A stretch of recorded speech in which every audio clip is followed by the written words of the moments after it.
بسم اللہ الرحمن الرحیم، الحمدللہ رب العالمین والصلاة والسلام علی خاتم النبیین۔ ناظرین اکرام، حاضرین اکرام، السلام علیکم ورحمۃ اللہ وبرکاتہ۔ میں آپ سب کا خیر مقدم کرتا ہوں اپنے آفیشیل یوٹیوب چینل تسلیم صابری اور اپنے آفیشیل فیس بک پیج تسلیم صابری پر۔ آج کے پروگرام کی نوعیت بہت خاص ہے۔ گزشتہ ایک ماہ سے ایک فتنے کا شکار ہے تمام امت مسلمہ، تمام علماء کرام اور تمام عوام اہل سنت خاص طور پر، اور جو غلامان صحابہ کرام ہیں اور جو غلامان اہل بیت اطہار ہیں، انتہائی تشویش کا شکار ہیں۔ ایک ماہ قبل تقریباً علامہ ڈاکٹر اشرف آصف جلالی صاحب نے اپنے ایک خطاب میں کلپ کے دوران یہ الفاظ کہے کہ جب سیدہ کائنات فدق کا مطالبہ کر رہی تھیں خطا پر تھیں، جب وہ مانگ رہی تھیں خطا پر تھیں۔ لفظ کی اہمیت اپنی جگہ ہے، لب و لہجہ، بیان، اسلوب، یہ سب اپنی جگہ پر اہمیت کے حامل ہیں۔ کئی بار لفظ جو چھوٹے لفظ ہیں، جو اچھے لفظ ہیں، اگر انہیں بھی برے انداز سے ادا کیا جائے تو وہ الفاظ کی توقیر کو گھٹا دیتے ہیں۔ الفاظ کو ادا کرنا، اس کی ادائی، اس کا اسلوب، اس کا انداز بیان، یہ طے کرتا ہے، اس کے مزاج کا تعین کرتا ہے، اس جملے کے، اس کے لفظ کی جو لب و لہجہ استعمال کیا گیا۔ الفاظ نے تو یقیناً لاکھوں کروڑوں دلوں کو تکلیف پہنچائی ہے، لیکن جو لہجے کی اور جو اسلوب کی شدت تھی اور جو سختی تھی کہ خطا پر تھیں جو بار بار تکرار کے ساتھ کہا گیا، ناظرین کرام، اس سے لاکھوں کروڑوں قلوب چھلنی ہوئے، جس سے لوگوں کو انتہائی تکلیف پہنچی ہے، جس پر علماء کرام نے بھی رسپونڈ کیا، تمام امت مسلمہ نے بھی رسپونڈ کیا، اپنے اپنے انداز میں، اپنے اپنے کیپیسٹی میں لوگوں نے اس پر احتجاج بھی کیا۔ ہماری خوش قسمتی، خوش نصیبی کہ علماء اہل سنت نے ایک موقف رکھتے ہوئے، واضح موقف رکھتے ہوئے اس کی مخالفت بھی کی، اور اب اس نہج پر ہم پہنچے ہیں کہ اس حوالے سے تفصیلات طے کی جائیں اور علماء کرام سے نفس مسئلہ کی فہم حاصل کی جائے اور اس کا عرفان حاصل کیا جائے۔ آج اس حوالے سے جو شخصیت عہد حاضر کی انتہائی معتبر شخصیت، بلکہ میں معتبر ترین شخصیات میں انہیں تصور کرتا ہوں، اور آپ کے دلوں میں بھی ان کا بے انتہا احترام ہے، ادب ہے۔ ہماری خوش قسمتی ہے کہ آج ان کے ساتھ ایک پروگرام کرنے کا اسی موضوع پر موقع مل رہا ہے کہ جنہیں حجت الاسلام کہا جاتا ہے، جو مناظر اسلام ہیں، اور پچھلی 4-5 دہائیاں جن کی دین کی ترویج میں، آقا علیہ الصلوۃ والسلام کی ناموس کے دفاع میں، صحابہ کرام کی ناموس کے دفاع میں، اہل بیت اطہار کی ناموس کے دفاع میں وقف نظر آتی ہیں۔ آج الحمدللہ جو شخصیت ہمارے درمیان تشریف فرما ہے، حضرت علامہ پیر سید عرفان شاہ مشہدی صاحب، میں آپ کو خوش آمدید کہتا ہوں۔ السلام علیکم حضور، بہت شکریہ آپ نے وقت دیا، آپ کی بڑی نوازش۔ اور ناظرین کرام، دوسری شخصیت جو ہمارے درمیان آج تشریف فرما ہے، اور یوں سمجھ لیجئے کہ اس نشست کی بھی آپ صدارت فرما رہے ہیں، اور اس کے علاوہ اس تحریک کی سربراہی ایک سید ہونے کے ناطے، کہ یقیناً جہاں لاکھوں کروڑوں قلوب چھلنی ہوئے ہیں، جو ہم جیسے لوگوں کو تکلیف پہنچی ہے، تو سادات کی تکلیف کا عالم کیا ہوگا، انہیں کس طرح کی تکلیف ہوئی ہوگی کہ ان کی تو وہ جدہ محترمہ ہیں کہ جن کی بارگاہ میں ایسی زبان درازی اور ایسی جسارت کی گئی ہے۔ تو آپ الحمدللہ اس تحریک کی یوں سمجھ لیجئے کہ سربراہی فرما رہے ہیں، اور کوشش کر رہے ہیں کہ اس ملک پاکستان کو اور پوری دنیا کے مسلمانوں کو فرقہ واریت سے بچایا جائے، اور اس میں بہت مثالی اور اہم ترین کردار ادا کر رہے ہیں جانشین امیر ملت قبلہ مہر الملت حضور قبلہ پیر سید منور حسین شاہ صاحب جماعتی۔ السلام علیکم حضور، بہت شکریہ آپ کا بھی، آپ نے وقت دیا۔ آغاز قبلہ مرشد یہاں سے کرتے ہیں کہ جو لفظ استعمال کیا اور جس لہجے کے ساتھ استعمال کیا، اس کی حیثیت کیا ہے؟ بسم اللہ الرحمن الرحیم۔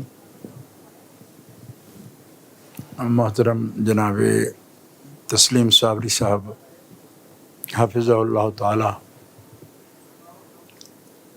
اور ہماری اس نشست میں صاحب صدر جناب شیخ طریقت قبلہ پیر سید منور حسین صاحب شاہ صاحب جماعتی مدظلہ علی پور سیدہ شریف جانشین امیر ملت رحمۃ اللہ. گزارش یہ ہے کہ ہمارا دین اسلام ہے، بے شک. مذہب اہل سنت و جماعت، اصول میں ہم ماتریدی ہیں، جی. فروع میں فقہ حنفی کے ہم متبع ہیں. فروع اور فقہ میں ہمارے پیشوا امام اعظم ابو حنیفہ نعمان بن ثابت رضی اللہ تعالیٰ عنہ ہیں. بے شک. اصول علم کلام میں امام ابو منصور ماتریدی رحمۃ اللہ علیہ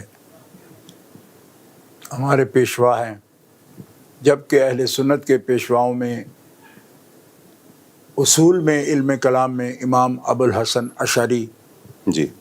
رحمۃ اللہ تعالیٰ علیہ بھی اہل سنت کے پیشوا ہیں. جی. اگرچہ ترجیحاً ہم حنفی لوگ علم کلام میں امام ابو منصور ماتریدی کے متبع ہیں. جی. اس کے علاوہ جو چاروں فقہ کے بانی ہیں، مجتہد مطلق ہیں، امام شافعی، امام احمد بن حنبل، امام مالک بن انس، یہ اہل سنت کے امام ہیں. جی. فروع میں فرق کے باوجود اصول میں وہ ہم اور وہ عقائد میں ایک ہی. ٹھیک ہے. ہماری لب و لہجہ، اسلوب بیان اور اس کو طے کرنے میں ہمارے جو اصولیین ہیں جی. انہوں نے بہت محنت کی ہے. خاص طور پر اصولیین، یعنی اس سے مراد علم کلام کے اصول والے بھی ہیں، علم فقہ کے اصول والے بھی ہیں، لیکن لب و لہجہ جو ہے اس کی ترتیب میں، تشکیل میں زیادہ کردار اصولیین سے بھی بڑھ کر جی. صوفیاء کرام کا ہے. جی. مسئلہ یہ ہے کہ ہمارے جو اسلوب ہے بیان کا، لہجے کا اور زبان کا، باڈی لینگویج کا، سب اس کی جو تشکیل ہے، اس میں علماء اصولیین اور اس میں پھر مختلف اصول جو ہیں ان کے لوگ جو ہیں وہ تو الفاظ کی بات کرتے ہیں، جی. رویوں کی یا آپ کی اشارات کی یا آپ کے جو جس کو ہم ایک جسمانی جو زبان ہے جی. اس کو کہتے ہیں. اس کے تعین میں صوفیاء کرام نے، اولیاء اعظام نے ہمیں اہل سنت و جماعت کو ادب کی تربیت دی. جی ہاں. اس کے علاوہ ہماری آواز کا جو زیر و بم ہوتا ہے اور اس میں اتار چڑھاؤ ہوتا ہے، ادب جو ہے نا، قرآن پاک کا ادب یہ بھی ہے کہ بارگاہ نبوی کا ادب خود قرآن پاک نے بھی سکھایا. بے شک. آواز کیسی ہونی چاہیے؟ جی ہاں. آوازیں پست رکھو. آواز لا ترفعوا اصواتکم فوق صوت النبی. اور آگے جا کے یہ فرمایا کہ ان الذین ینادونک من وراء الحجرات اکثرهم لا یعقلون. اللہ اللہ. پھر یہ ہے کہ دنیا کی بڑی بڑی تہذیبیں ہیں، ان کے اپنے آداب ہیں. جی. لوگ زیادہ سے زیادہ یہ کرتے ہیں کہ گیٹ کو یا باب کو، دروازے کو اگر ناک کر لیا تو یہ معراج ہے. جی. کہ مطلب یہ کہ اذن طلب کر لیا، دروازہ ناک کر دیا. لیکن بارگاہ نبوی کا ادب جب سکھایا رب نے تو یہ کہا کہ لو انہم صبروا حتی تخرج الیہم لکان خیر لہم. اللہ اگر یہ صبر کر لیتے دروازہ بھی ناک نہ کرتے اللہ اللہ اللہ اور باہر بیٹھے انتظار کرتے یہاں تک کہ تو حبیب ان کی طرف آئے، جی آپ آئیں ان کی طرف، جی اتنا صبر کرتے تو لکان خیر اللہم، یہ ان کے لیے کتنا بہتر ہوتا۔ سبحان اللہ سبحان اللہ۔ اسی سے آپ اندازہ فرما لیں کہ نبی صلی اللہ تعالی علیہ وسلم کی عظمت، آپ کی حیثیت، آپ کا مرتبہ، آپ کا مقام یہ ہے کہ قرآن پاک صرف اللہ کی عبادت کے احکام نہیں سکھاتا، واہ حبیب علیہ السلام کے ساتھ آپ نے کیسے پیش آنا ہے اس رویے بھی بتاتا ہے، واہ واہ واہ، آواز کی سیٹنگ بھی بتاتا ہے۔ کیا بات، اب قرآن کو ہی جی ہاں یعنی کہ ساؤنڈ کو ایک اس کے کور کرنے کا یا ایک اس کو ساؤنڈ کتنی ہونی چاہیے، بنیادی طور پر قرآن کے موضوعات میں یہ بات کتنی اہمیت سے بیان ہو یہ صاحب نظر لوگ جانتے ہیں، جی ہاں لیکن بارگاہ نبوی کے آداب میں وہ اس قدر جو کنٹرول ہے، اور صحابہ کرام نے، اہل بیت اطہار نے یہ سب کر کے دکھایا۔ جی ہاں احادیث میں اسی لیے آتا ہے کہ جب وہ آپ کی محفل میں ہوتے تھے ایسا لگتا ہے جیسے ان کے سروں پر کوئی پرندے بیٹھے، اللہ اللہ اللہ ان آداب اللہ، کے ساتھ۔ جی ہاں اور چند خواص کے علاوہ آپ کی یعنی براہ راست چشمان مبارک سے آنکھیں ملا کے کوئی بات ہی نہیں کر سکتا تھا، جی ہاں اور اس میں کوئی ایک دنیا کے دربار کا منظر نہیں تھا، جی ہاں یعنی آداب تھے، جی ہاں اور یہی حدیبیہ کے مقام پر جو کچھ بیان کیا وہ بھی ہے۔ جی ہاں تو بہرحال یہاں اس میں تفصیل بہت ہو بھی گئی اور اس سے زیادہ ضرورت نہیں سمجھا میں، یہ ایک ایسے آیات ہیں، نصوص ہیں کہ جو ملت کی رہنمائی کرتے ہیں۔ ٹھیک، اچھا جو عرض کر رہا تھا اس میں جو جلالی صاحب کا جو انداز تھا اور جو لب و لہجہ تھا، جی لوگ کہتے ہیں جی ہمیں اس سے بھی لفظوں سے زیادہ اس لہجے کی بھی تکلیف ہوئی ہے، جس طرح آپ نے بھی فرمایا کہ ہمیں ادب سکھایا گیا ہے۔ ادب، بات یہ ہے کہ دیکھیں میرا بنیادی طور پر طریق یہ ہے کہ نظریے کو میں پرکھنے کا، جائزہ لینے کا، جانچنے کا میں حامی ہوں۔ ٹھیک ہے، شخصیات پر زیادہ بحث کرنے کو میں مفید نہیں سمجھتا کہ فلاں آدمی کا لہجہ یہ کیسا ہے، وہ کیسا بولا۔ ہمیں یہ گفتگو کرنی ہے کہ ہمیں کیسے بولنا چاہیے، ٹھیک ہے، سب کو کیسے بولنا چاہیے، ٹھیک ہے، ٹھیک ہے۔ ٹھیک، یہ سطح میرے خیال میں یہ نوجوان لوگ ہیں جی جن کا آپ نام لے رہے ہیں، وہ بھی نوجوان ہیں، جی میں نے تو ان کو بہت، چونکہ بچے تھے تب سے دیکھا ہوا ہے۔ جی ہاں، اس آپ لیے آپ کے تو مریدین میں سے، آپ کے شاگردوں میں سے، ہاں میں یہ بات عرض کرتا ہوں کہ میں یہ چاہتا ہوں کہ ہم جب بھی بات کریں تو اس بنیادی طور پر ان اصولوں کی کریں، ان ضوابط کی کریں، ان نظریات کی کریں، ٹھیک ہے، کہ بجائے شخصیات کو ہم ٹھیک ہے، تنقید کریں، کرٹیسائز کریں، ہم ان کی بات کا بھی جائزہ اس نظریے کی صورت میں لیں گے۔ ٹھیک ہے، ٹھیک ہے، ٹھیک ہے، میں سمجھ اس گیا۔ لیے کہ لوگوں کے اپنے روٹس ہوتے ہیں، جی ہاں، نسب میں بھی روٹس ہوتے ہیں، جی ہاں، ٹھیک ہے، ان کی مجلس کا اثر ہوتا ہے، مختلف ایسے عوامل آتے ہیں جس کے اندر بندہ نئے نئے اثرات بھی قبول کرتا ہے، ٹھیک ہے، بحث کے، ڈیبیٹ کے۔ جی تو میں یہ آپ سے عرض کرتا ہوں کہ جو کچھ ہم نے دیکھا بار بار، چونکہ آج سوشل میڈیا ہے، بڑا ایکٹیو ہے، جی ہاں، اور بار بار ان کے وہ جو ہے نا کلپس بھی دیکھے، یہ چیزیں سامنے آئیں، تو میں یہ علی وجہ البصیرہ جی بالکل یہ بات عرض کر سکتا ہوں کہ سیدہ پاک کے جو آداب ہیں نا، جی وہ ہمیں باوجود اس کے کہ سیدہ طیبہ طاہرہ وہ نہ تو نبیہ ہیں، جی بے شک، ٹھیک ہے جی، بے شک، اور نہ وہ رسول ہیں،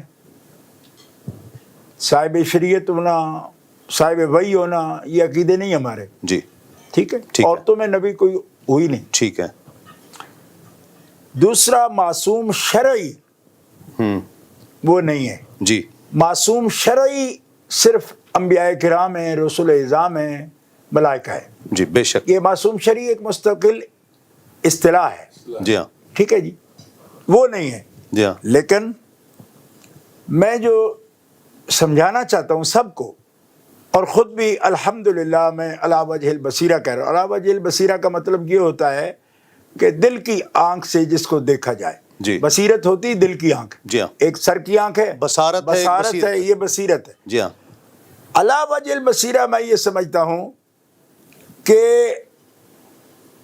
اللہ کے نبی، اللہ کے رسول علیہ السلام، اور خاص طور پر جناب آقا و مولا جناب محمد رسول اللہ صلی اللہ علیہ وآلہ واصحابہ وبارک وسلم، آپ کی جو عزت ہے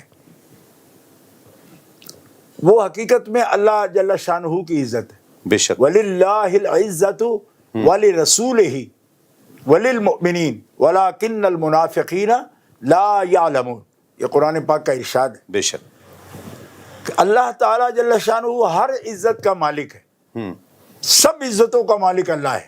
ٹھیک ہے، اور اللہ جل شانہ نے اس کے بعد قرآن پاک میں یہ فرمایا وَلِرَسُولِهِ، اللہ کی عزت کے بعد اس کے رسول جناب محمد رسول اللہ کی عزت ہے، بے شک، بے شک، اور وہ اللہ نے عطا فرمائی۔ بے شک، اور مومنین، رسول گرامی کے توسل سے مومنین بھی عزت والے ہیں۔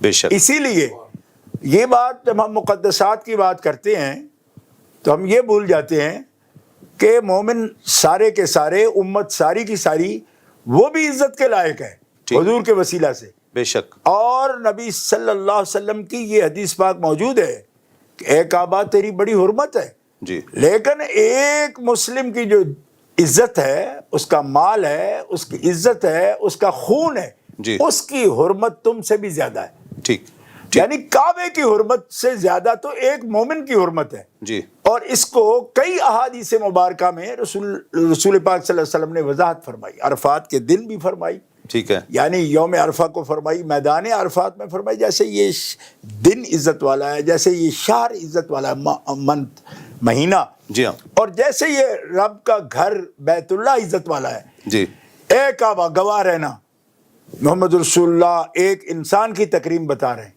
ٹھیک ہے، ایک مسلم کی تکریم بتا رہے ہیں۔ ٹھیک، جب ایک ہمارے جیسا جی، ایک سادہ مسلم، جی، کوئی علم فضل نہ رکھنے والا، اس کی مال جان اور اس کی عزت کی حرمت جی، اگر رسول اللہ فرما رہے ہیں کعبے سے زیادہ ہے، تو جو خلاصہ کائنات کا جگر ہے، ہائے ہائے ہائے، قلب ہے، ہائے ہائے، اور یہ کوئی بلاغت نہیں، یہ کوئی خطابت نہیں، جی ہاں، یہ دلائل ہیں۔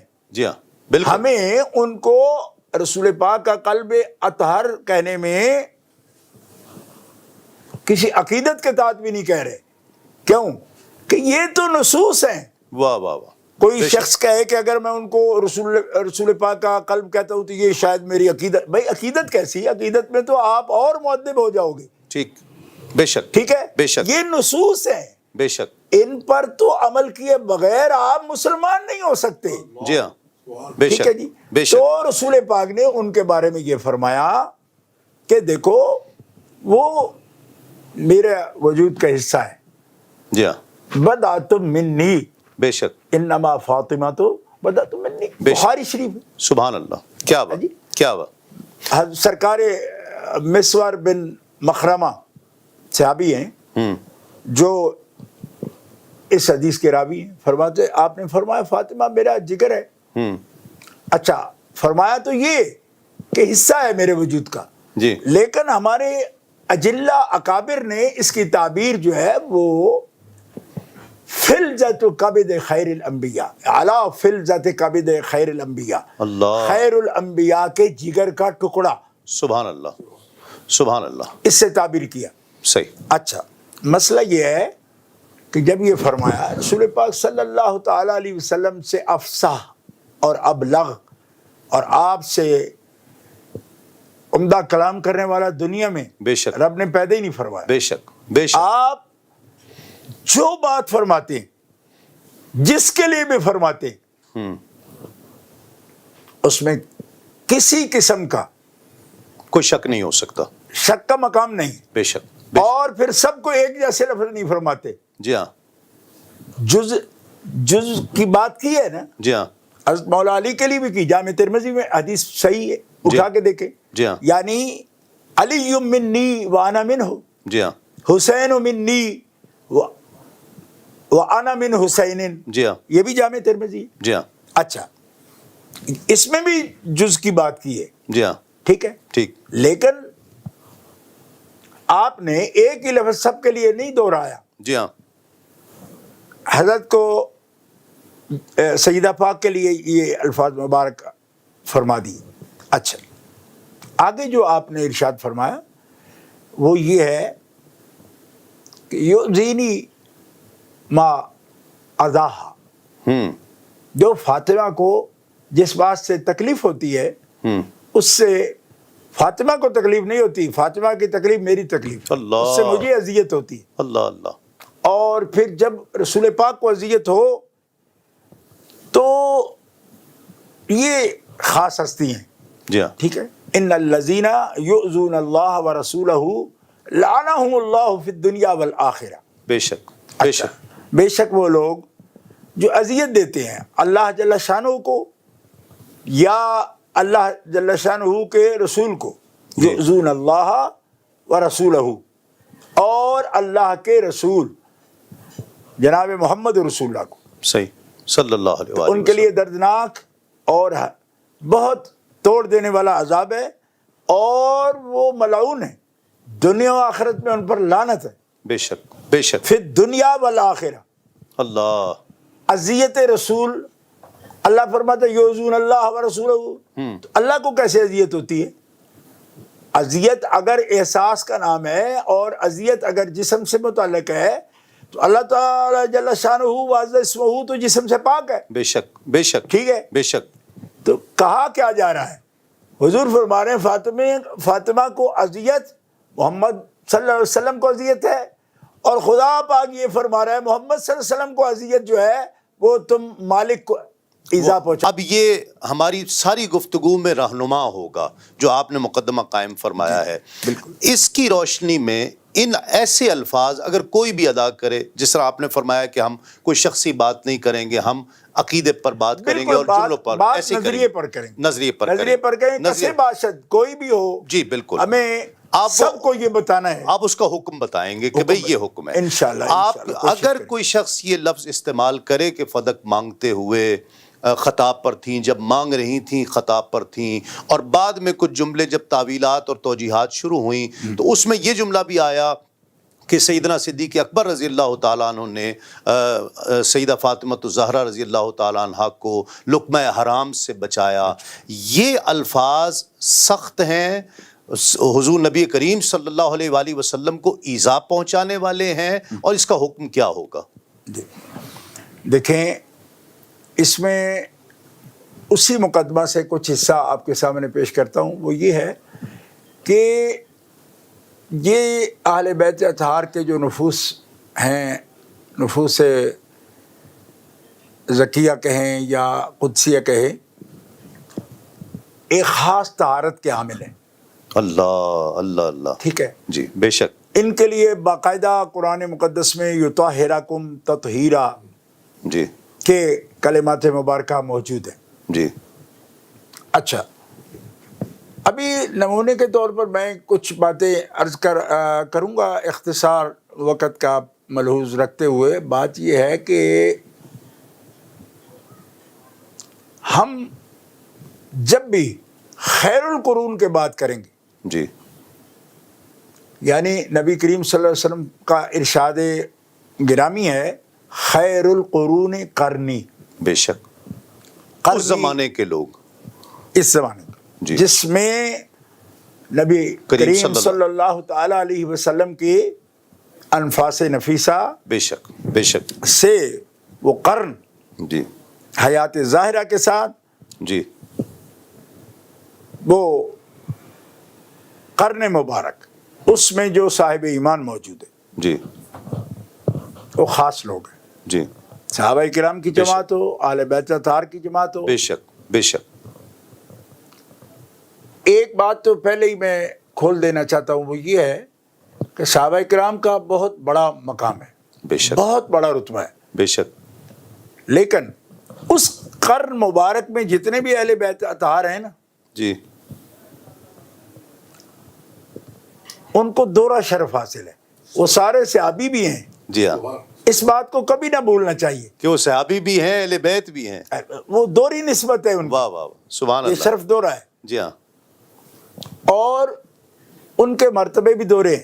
واہ واہ واہ، سبحان اللہ. ان کے اعمال کا ان کے جو اجر ہے وہ بھی دورہ ہے.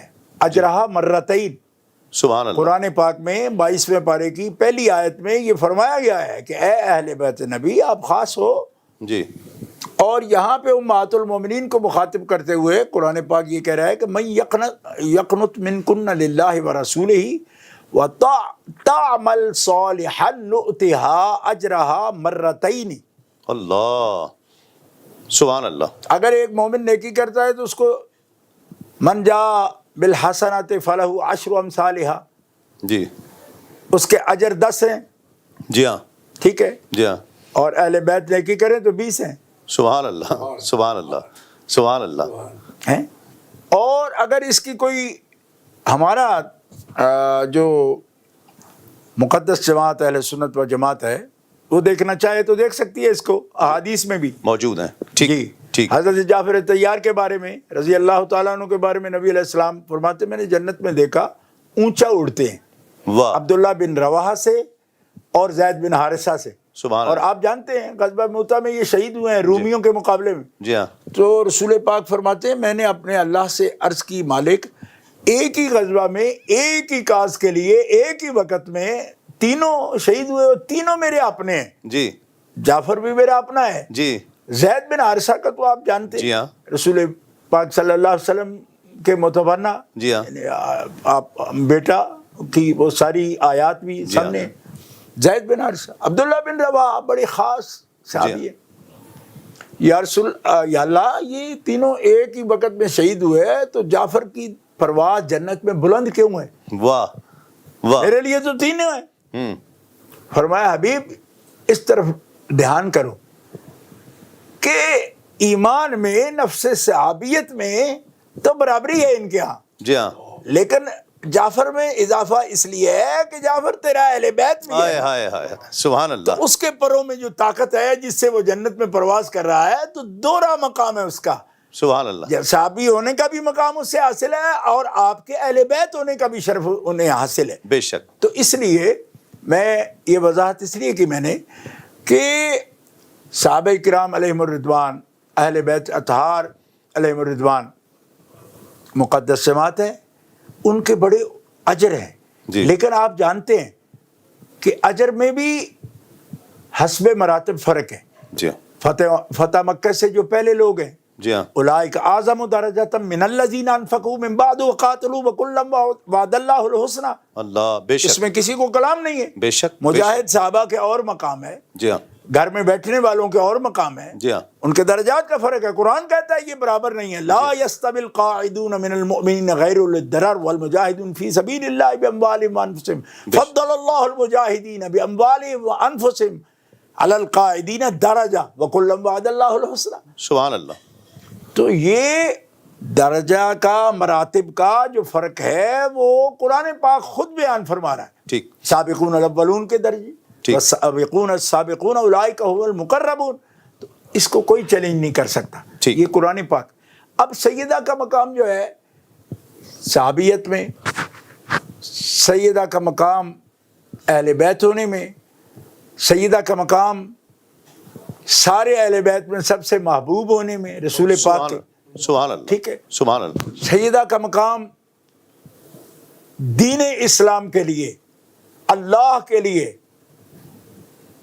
ان کا مشکلات کا مقابلہ کرنا، رسول پاک صلی اللہ تعالی علیہ وسلم کے ساتھ ہر تکلیف میں. جی ہاں، بیت اللہ شریف کے صحن میں جب کسی نے آپ پر کچھ ایسی نامناسب چیز ڈالی جی، تو اتارنے والی 5-6 سال کی بچی سیدہ یہ کائنات. خاتون جنت تو ہے. اللہ اللہ. 3 سال ابا جان کے ساتھ شعیب ابی طالب میں مکے والوں کو بائیکاٹ برداشت کرنے والی یہ سیدہ تو ہے. بے شک، بے شک. اور بہنوں کو تلقین کرنے والی کہ اپنی بھوک اور اپنی پیاس کو رسول اللہ صلی اللہ علیہ وسلم کے سامنے ظاہر نہ ہونے دینا. اللہ، تو عمر میں چھوٹی ہو، بڑی بہنوں کو تلقین کرے. کیا بات، کیا بات، کیا مقام، کیا مقام. یعنی اگر کوئی یہ سمجھتا ہے کہ کوئی ایسی تکلیف بھی ہے جو دوسرے مسلمانوں تو برداشت کی، سیدہ نے نہیں کی. جی، ہم یہ بات میں عرض کرنا چاہتا ہوں اور سب کی خدمت میں عرض کرنا چاہتا ہوں، نوجوان علماء کو، بچوں کو، سب کو سمجھانا چاہتا ہوں کہ دیکھو، ہم بحیثیت سید کوئی جذباتی بات کر رہے ہوں اور جذباتی لگاؤ ہم رکھتے ہوں تو اس کا اظہار کرتے ہوں، وہ تو بات ہی بڑی بات کی ہے اور دور کی ہے. جی ہاں، ان کی خدمات ایسی ہیں کہ انکار کر کوئی نہیں سکتا. اس میں نہ کوئی اولاد ہونے والی بات ہے، نہ سید ہونے کی وجہ سے ہم یہ بات کر رہے ہیں. مجھے آپ بتائیں کہ یہ 3 سال جو بائیکاٹ کے ہیں، نہیں تو آپ کو کتنا عرصہ ہوا سب گھروں میں بیٹھے ہوئے، 2 مہینے 3 مہینے ہوئے ہیں، تو کیا حالات ہو رہے ہیں آپ کے؟ 3 سال کتنے ہوتے ہیں؟ شیب ابی طالب میں. آپ کے ایک فون پر گھر میں ڈلیوری آ جاتی ہے. جی ہاں، پھر بھی آپ شکوہ کو نہ ہو کہ جناب یہ کیا ہے، بندشیں ہیں. جی ہاں، اور وہاں تو بائیکاٹ تھا، سوشل بائیکاٹ. سوشل بائیکاٹ میں اور عمر مبارک کیا ہے سیدہ کی. اور جن کو احساس ہو اللہ کے رسول کی تکلیف کا، کہ ان کو پریشانی، اپنا پریشان چہرہ دکھا کے ہمیں ان کو پریشان نہیں کرنا. صحیح، بے شک، بے شک. یہاں ارباب فکر و دانش کو اور دانش و بینش کو اور اصحاب علم کو میں یہ بتانا چاہتا ہوں کہ وہ سابقون الاولون میں بھی ہیں. جی ہاں، سابقون الاولون میں بھی ہیں، ہر قربانی میں شامل ہیں، تفہیم دین میں براہ راست رسول اللہ صلی اللہ علیہ وسلم سے اکتساب فرما رہی ہیں. جی ہاں، آپ کے سامنے تربیت پا رہی ہیں، آپ سے تعلیم پا رہی ہیں، اور آپ کی نگاہوں سے آپ فیض حاصل کر رہی ہیں. ان مراحل کو کبھی نہ بھولنا چاہیے. بے شک، بے شک. اور آپ کی خوشی، آپ کا غم اور آپ کی تکلیف، جو چیز آپ کو غصہ دلاتی ہے، جو شخص حضور کے وجہ سے آپ سے محبت کرتا ہے، جی، ان سب باتوں کی نسبت حضور نے اپنی طرف کی. اس سے عقیدت رکھنا، یہ مجھ سے عقیدت ہے. بے شک. اس کے خلاف ہونا میرے خلاف ہونا ہے، اس کو اذیت دینا مجھے اذیت دینا ہے. اب میں اس طرف آتا ہوں کہ جب یہ شان ہے تو آپ کوئی بھی شخص ہو، یا اس وقت جس شخص کی بات نے پورے ملک میں فتنہ کھڑا کر دیا، جی، دلوں کو زخمی کر دیا، میں یہ بات کرنا چاہتا ہوں کہ سیدہ پاک کی خطا کا لفظ بولنا صریحاً بے ادبی ہے، گستاخی ہے. اللہ، آپ کی شان کے لائق ہی نہیں ہے ایسا کلمہ. اللہ. اس پر ہمارے نوجوان علماء سیکھ پا ہو رہے ہیں، مدرسوں میں بیٹھے ہوئے، وہ کہہ رہے ہیں کہ جناب یہ تو پھر آپ ان کو معصوم مان رہے ہیں. معصوم ماننے کا سوال ہی نہیں. اور پھر معصوم کوئی مانے گا تو اس کو کیا فائدہ ہوگا معصوم مان کے؟ کیوں کہ آپ بعد میں جو تشریحات کر رہے ہو اس میں تو معصوموں پر بھی خطا کا لفظ بول رہے ہو، تو معصوم کہنے سے کسی کا کیا فائدہ ہے؟ اللہ، اللہ، اللہ. یا تو پھر معصوموں کو پر آپ خطا کا لفظ نہ بولو. جب معصوموں پر بھی بول رہے ہو تو معصوم کہہ کے بھی کسی کا کیا فائدہ ہے؟ جی ہاں، اور اہل سنت و جماعت تو کہیں گی نہیں، صحیح. کیونکہ ان کو پتہ ہے کہ عصمت جو شرعی ہے نا، معصوم شرعی، یہ بات یاد رکھیں، معصوم شرعی جس کو بولتے ہیں وہ انبیاء کرام ہیں، رسول اعظام ہیں اور ملائکہ کرام ہیں. جی ہاں. ٹھیک ہے. اس لیے آپ جو اس کو فوراً اس معنی میں لے لیتے ہو یہ تو معصوم ماننے والی بات ہو گئی. جی ہاں. کیوں معصوم ماننے والی بات ہو گئی؟ کیوں کہ جن کو آپ معصوم کہہ رہے ہو جی ہاں. ان کو بھی خطا پر کہہ رہے ہو اور دلائل دے رہے ہو. جی فلاں مولوی صاحب نے تفسیر میں لکھا ہے، فلاں نے فلاں کتاب میں لکھا ہے کہ وہ انبیاء سے خطا ہوتی ہے، اور اس کو بھی آپ بغیر کسی قید کے کہہ رہے ہو. جی ہاں. اور بغیر قید کے انبیاء کرام علیہ السلام یا رسول اعظام علیہ السلام کے بارے میں خطا کی بات کرنا بغیر قید کے. ایک شخص کہنے لگا قید تو اجتہادی کی لگا رہے ہیں کہ خطا اجتہادی لکھا ہے. او خدا کے بندے، خطا اجتہادی تو وہاں ہو سکتی ہے جہاں اجتہاد ہو.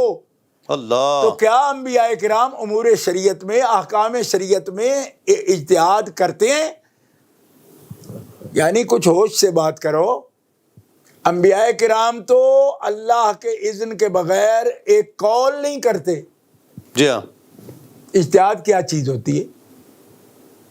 صحیح. اور یہ جو اجتہاد کے لفظ آپ دیکھ رہے ہو، اس میں غور کرو کہ یہ اجتہاد وہ اجتہاد نہیں ہے کہ جس کو قرآن، سنت، اجماع امت کے بعد چوتھے درجے میں قیاس میں جو اجتہاد آتا ہے مجتہد کا، جی وہ اجتہاد والا مطلب اصطلاحی اجتہاد وہ مراد نہیں لیا جاتا. اس میں جہد کے معنی میں آتا ہے کوشش. کیسے؟ بطور مثال سمجھ لو، یہ لغوی اجتہاد ہے جس کو آپ اصطلاحی اجتہاد کہہ رہے ہو. کیوں کہ انبیاء کرام تو صرف وحی کے تابع ہیں، اللہ کی وحی کے تابع ہیں. جی. تو جہاں وحی موجود ہوگی وہاں اجتہاد کا کیا مطلب ہوگا؟ اور جو وحی کی تفہیم میں یا نبی صلی اللہ علیہ وسلم یا انبیاء کرام علیہ السلام کی تعلیمی زندگی اور تعلیمی حیثیت میں جو تفہیم کے لیے کوشش کریں گے وہ لغوی اجتہاد ہے.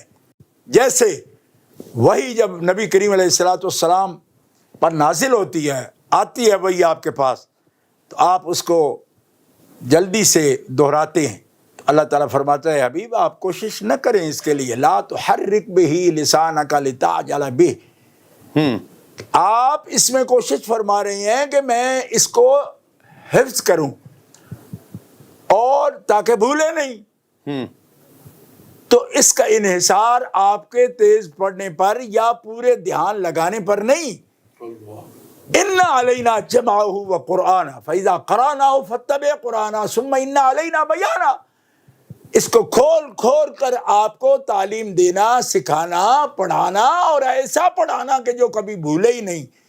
یہ کوشش پر اس کا انحصار نہیں، یہ رب کی عطا پر ہے، سبحان اللہ. اللہ کے فضل سے. سبحان اللہ. لہذا کوشش وہ جو لغوی تھی نا، جی. لغوی جہد کے معنی میں، اس سے بھی روکا جا رہا ہے. کیوں؟ اس لیے کہ یہ تو اللہ تعالیٰ کا فضل ہے. وہ پڑھانے والا ایسا ہے کہ کبھی بھولے گا نہیں، اور سمجھانے والا ایسا ہے کہ کوئی گوشہ اس کا اور کوئی پہلو بھی چھپا نہیں رہے گا. صحیح. اور پھر قول کی، عمل کی یہ سند عطا فرما دی، یہ ہے معصوم. آپ کیا کہہ رہے ہو کہ امور شریعت میں، احکام شریعت میں، تبلیغ دین میں ممکن ہی نہیں خطا، بلکہ محال ہے.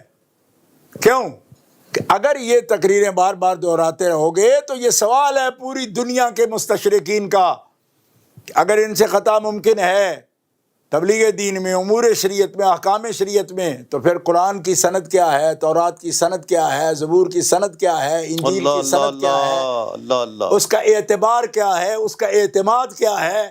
اعتماد وہی لانے والا کا معصوم کہنا کہ جبریل بھی معصوم ہیں علیہ السلام، وہی لینے والے وہ بھی معصوم ہیں.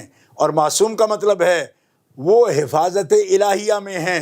حفاظت الہیہ ان سے کبھی منفک نہیں ہوتی، انفکاک نہیں ہوتا، اس کا زوال نہیں ہوتا، کیونکہ حفاظت کرنے والا خود رب ہے. اللہ.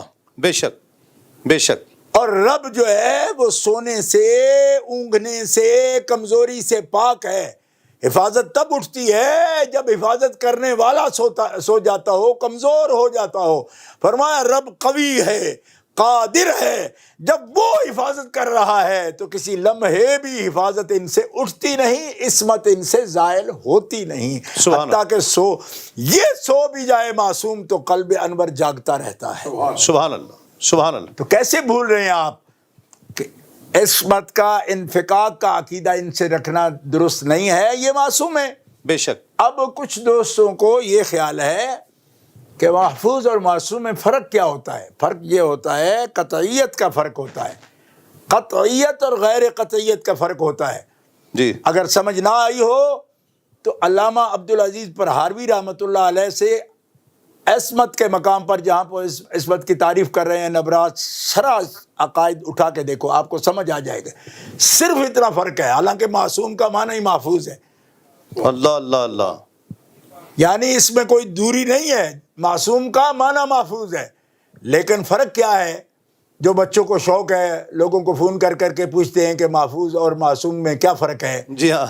تو بندہ خدا فرق ہے قطعیت و غیر قطعیت کا. ان کے بارے میں معصوم کہیں گے تو یہ قطعی عقیدہ ہے، یہ محفوظ عن الخطا کہہ رہے ہیں ہم. جی ہاں. اس میں دلیل کے اعتبار سے قطعیت و غیر قطعیت کا فرق ہے. اگر اصول آپ کے پاس ہے تو نکال کے دیکھیے. اسی کو علامہ پرہاروی اپنی اصطلاح میں النبرات شرع عقائد میں یہ فرما رہے ہیں کہ یہ وجوب اور جواز کا فرق ہے. اگر سمجھ ہو، کچھ پڑھ چکے ہوں تو پھر آپ اس معنی کو پا جائیں گے. صحیح. تو یہ ہے حکم کے اعتبار سے فرق. اگر فرق نہیں آپ کو ملتا تو وہ یہ فرق ہے. صحیح. اچھا، اب میں عرض کرتا ہوں کہ اس بحث میں مطلق خطا کہنا آپ نے کوئی خطا نہیں کی. میں پھر آپ سے کہہ رہا ہوں، اسی لیے کہتا تھا کہ اس جو آپ سوشل میڈیا پر بیٹھ کر ڈھول پیٹ رہے ہو، اس کی ضرورت نہیں ہے. یہ اکیڈمی کی بات ہے، ایکڈیمک بات ہے، یہ درس کی بات ہے. استاد کے سامنے بیٹھ کر بغیر مناظرہ مناقشہ کے یہ باتیں سمجھنے کی باتیں ہیں. یہاں آپ ایک صفحہ کوئی دیکھ لیا ہو، اس کو اتنا بھی انتظار نہیں کیا کہ پہلے سمجھ لیں پھر بیان کریں، اسی وقت آپ انڈیل ڈالتے ہو اس کو سوشل میڈیا پر. یہ کوئی تحقیق کا طریقہ ہے؟ مجھے بھی یہ سمجھانے کے لیے انتہائی افسوس سے بیٹھنا پڑا اسی میڈیا پر. کیوں؟ اس لیے کہ جب کوئی اپنے کان بند کر لیتا ہے، کسی کی سننے کو تیار نہیں ہوتا، تو کیا کریں پھر؟ کس طرح؟ اوروں کو بھی تو بچانا پڑتا ہے نا. جی ہاں. پوری امت کا بھی تو حق ہے نا کہ وہ بات کو سمجھے. جی. تو کسی شوق میں ہم اور کسی ریٹنگ کے لیے نہیں بیٹھے. میں آپ سے کہہ رہا ہوں یہ ایک عمر تک شوق ہوتے ہیں، اور جب کوئی حقیقت کو پا جاتا ہے نا تو اس کو سب سمجھ آتی ہے. ان باتوں کی ضرورت نہیں رہتی. میں گزارش یہ کر رہا ہوں کہ خدا کے بندو ان باتوں کو سمجھو. بتائیے مانگنا خطا ہے؟ اللہ. ایک بیٹی باپ کے اگر ورثے سے کچھ مانگتی ہے تو اس کو خطا کون کہتا ہے؟ اللہ. ٹھیک ہے، ان کے احکام خاص ہیں. مثلا طور کلام کے طور پر میں آپ کو ایک بات سمجھاتا ہوں. دیکھو، قرآن کا حکم ہے نا، فَانكِحُوا مَا طَابَ لَكُم مِّنَ النِّسَاءِ مَثْنَىٰ وَثُلَاثَ وَرُبَاعَ فَإِنْ خِفْتُمْ أَلَّا تَعْدِلُوا فَوَاحِدَةً. سیدہ پاک کے سامنے جب ذکر ہوا عمر بن حشام کی بیٹی کے رشتے کا مولا علی شیر خدا کرم اللہ تعالی وجہ الکریم کے لیے، تو سیدہ نے محسوس فرمایا، اس پر آپ غصہ بھی فرمایا، اور رسول اللہ صلی اللہ علیہ وسلم یعنی اپنے ابا جان کے گھر میں چلی گئی اور جا کے بھی یہ بات کہی. اور یہی موقع ہے جب آپ نے حضرت مولا کائنات کو رسول اللہ کا ابن عم کہہ کے یہ بات آپ کے سامنے بیان فرمائی. اچھا، اب رسول پاک نے کیا فرمایا؟ فرمایا کہ قرآن کا حکم ہے مرد چاہے تو ایک وقت میں 4 بیویوں سے، عورتوں سے نکاح کر سکتا ہے. علی تم نہیں کر سکتے. اللہ اللہ. اب یہ قرآن کا حکم ہے، جی ہاں. نص ہے قرآن کریم کی کہ 4 کر سکتا ہے، رسول پاک فرما رہے نہیں کر سکتے تم. اور اس کی وجہ کیا ہے؟ وجہ ہے فاطمہ کی غیرت. اللہ اللہ اللہ. سبحان اللہ. اسے اچھا نہ لگا تو جس سے تم نکاح کرو گے اس کا کچھ نہیں بچے گا. اللہ. کیوں؟ اس لیے کہ فاطمہ اس بات پہ اگر غیرت کرتی ہیں جیسے کہ وہ برداشت نہیں کر رہی، تو میں کوئی کنسیشن بیٹی کے لیے نہیں کہہ رہا، میں ان بچیوں کو بچانے کے لیے کہہ رہا ہوں جن سے نکاح کی تمہیں اجازت ہے، کیونکہ یہ غیرت، اس کی غیرت ہو تو اس کا کوئی نتیجہ نکلے گا اور ان کے حق میں وہ مسئلہ صحیح نہیں رہے گا. جی ہاں. یہ باقاعدہ روایات میں یہ بات موجود ہے. میں اس وقت چونکہ ایک پروگرام میں بیٹھا ہوں، جو بھی بچہ اس کو دیکھنا چاہے میں نہایت ہمدردی سے کہہ رہا ہوں. اچھا تو کیا سیدہ نہیں جانتی تھی اس بات کو؟ اپنی زندگی میں جانتی ہیں جی ہاں. کہ آپ کے لیے بھی قرآن پاک کے حکم میں خاص کیا گیا آپ کو. جی ہاں. اچھا تو جو قرآن پاک کے حکم میں خاص کیا گیا آپ کو، اب اسی قرآن میں رسول پاک کا یا حدیث مبارکہ میں ذکر آ جائے گا کہ ان کا ترکہ یا ورثہ جو ہے نا وہ منتقل نہیں ہوتا، جی ہاں. تو ان کو دشواری نہیں اس بات کو قبول کرنے میں. وہ اپنی زندگی میں دیکھ چکی ہیں کہ حکم قرآنی کی موجودگی میں بھی ہم خاص ہیں، ہمارے حکم خاص ہیں. واہ واہ واہ. سبحان اللہ. سبحان اللہ. آپ کیوں اتنی دقت میں پڑھ کے اور اتنی دور ازکار بات کو لا کے اور اس پر مصر ہو رہے ہیں؟ وہ جانتے ہیں ان سب باتوں کو. اچھا، اور اس کی مثالیں اور بھی موجود ہیں قرآن شریف میں، لیکن میں اس وقت جو ہے نا بات کو ایک اختصار کے پیش نظر عرض کر رہا ہوں. اچھا آپ کہہ رہے ہیں کہ وہ خطا پر تھی. کس بات میں خطا پر تھی؟ تعین کیجیے. خطا پر تھی، پھر آپ خطا پر جب 2 دن گزر گئے تو آپ کہہ رہے ہو بے خطا تھی. تو خود ہی بتائیے جب خطا پر تھی پھر بے خطا کیوں کہہ رہے ہو؟ اچھا تیسرے نمبر پر آپ یہ کہہ رہے ہو کہ خطا اجتہادی پر تھی. اچھا، اور اس پر آپ دکھا رہے ہو جی کہ علامہ فلاں بزرگ ہمارے اسی دور میں چند سال پہلے وصال جنہوں نے فرمایا انہوں نے یہ لکھا، فلاں بزرگ نے لکھا. کوئی 9ویں صدی بزرگ کا حوالہ ابھی مجھے ایک دوست میرے بھائی ہیں وہ مجھے بتا رہے تھے کہ یہ تو فلاں نے بھی لکھا فلاں. ایک بات تو آپ سب لوگ سمجھ لو، اور میرے بہت محبت والے نوجوان جو ہیں ان کو بھی مخاطب کر رہا ہوں. ابھی کچھ لوگ تو دوست دشمن کی تمیز ہی بھول گئے ہیں، جی ہاں. لیکن میں ان سے مخاطب ہوں جو ابھی نہیں بھولے. بہت اچھا. ان سے یہ کہتا ہوں کہ بندگان خدا دیکھو کہ خطائے اجتہادی، امکان کی بات، یہ ساری باتیں آپ کو کچھ ہوش ہے کہ آپ کس کی وکالت کر رہے ہو؟ اللہ اللہ اللہ. آپ کو معلوم ہی نہیں. اللہ. اور میرے لیے اس کا احساس ہونا بڑا تکلیف دہ تھا. ہمارے پنجاب میں کہتے ہیں اور تینوں گلیا سی لال خریدنے نو تے در بیٹھے ہنگ جوین. اللہ. اللہ کے بندو، یہ موقف کہ خطا اجتہادی ہے، یہ سپورٹ کس کو کرتا ہے؟ کچھ سمجھ ہے آپ کو؟ آپ کہہ رہے ہو جی فلاں تو رافضیوں کے ساتھ بیٹھ گیا، فلاں کے ساتھ بیٹھ گیا. آپ جو کر رہے ہو یہ آپ وکالت ہی رافضیوں کی کر رہے ہو. اللہ اللہ اللہ. اور سن لو مجھ سے، میں جذبات میں نہیں کہہ رہا. سیدہ کا اجتہاد ثابت کرنا اور قول کرنا، پھر اس کو خطا اجتہادی سے تعبیر کر دینا جیسے کہ آپ کر رہے ہو، اس کا سب سے زیادہ فائدہ رافضیوں کو ہے. کیوں؟ کہ پھر وہ کہہ سکتے ہیں نا کہ مجتہدہ تو وہ تھی نا، پھر خطا پر تو تم کہہ رہے ہو نا. اس کا مطلب ہے جو بھی مجتہد کے قول پر عمل کرتا ہے اس کو بھی تو پھر ایک اجر ملتا ہے نا، اگرچہ وہ مجتہد مختی بھی ہو تب. اہل سنت کے اصول کے مطابق. اللہ اللہ. اس کا مطلب ہوا کہ شیعہ اگر بقول تمہارے سیدہ کے خطا کی بات کر کے جو اجتہاد مان رہے ہو، اس کو ہی قول اگر مختار مانا جائے. ان دوستوں سے بھی کہتا ہوں جنہوں نے ابھی ابھی ٹیلی فون پر مجھ سے یہ اس کی بات پوچھی ہے، وہ بھی سن لیں اس کو غور سے، کہ اگر اجتہاد مانا جائے نا، خطا تو بعد کی بات ہے، صرف اجتہاد مان لیا جائے تو بھی ان کے اجتہاد کو جو فالو کر رہے ہیں، اس کے متبع ہیں، ان کے مقلد ہیں. اس ایک بات میں تو آپ پھر ان کو برا نہیں نہ کہہ سکتے. انہوں نے جو عقیدہ بنایا وہ بھی تو کسی کے اجتہاد پر بنایا ہے نا. جی شاید کہ اتر جائے تیرے دل میں میری بات. نوٹ کر میں کیا کہہ رہا ہوں اور ہم کیا کہتے ہیں.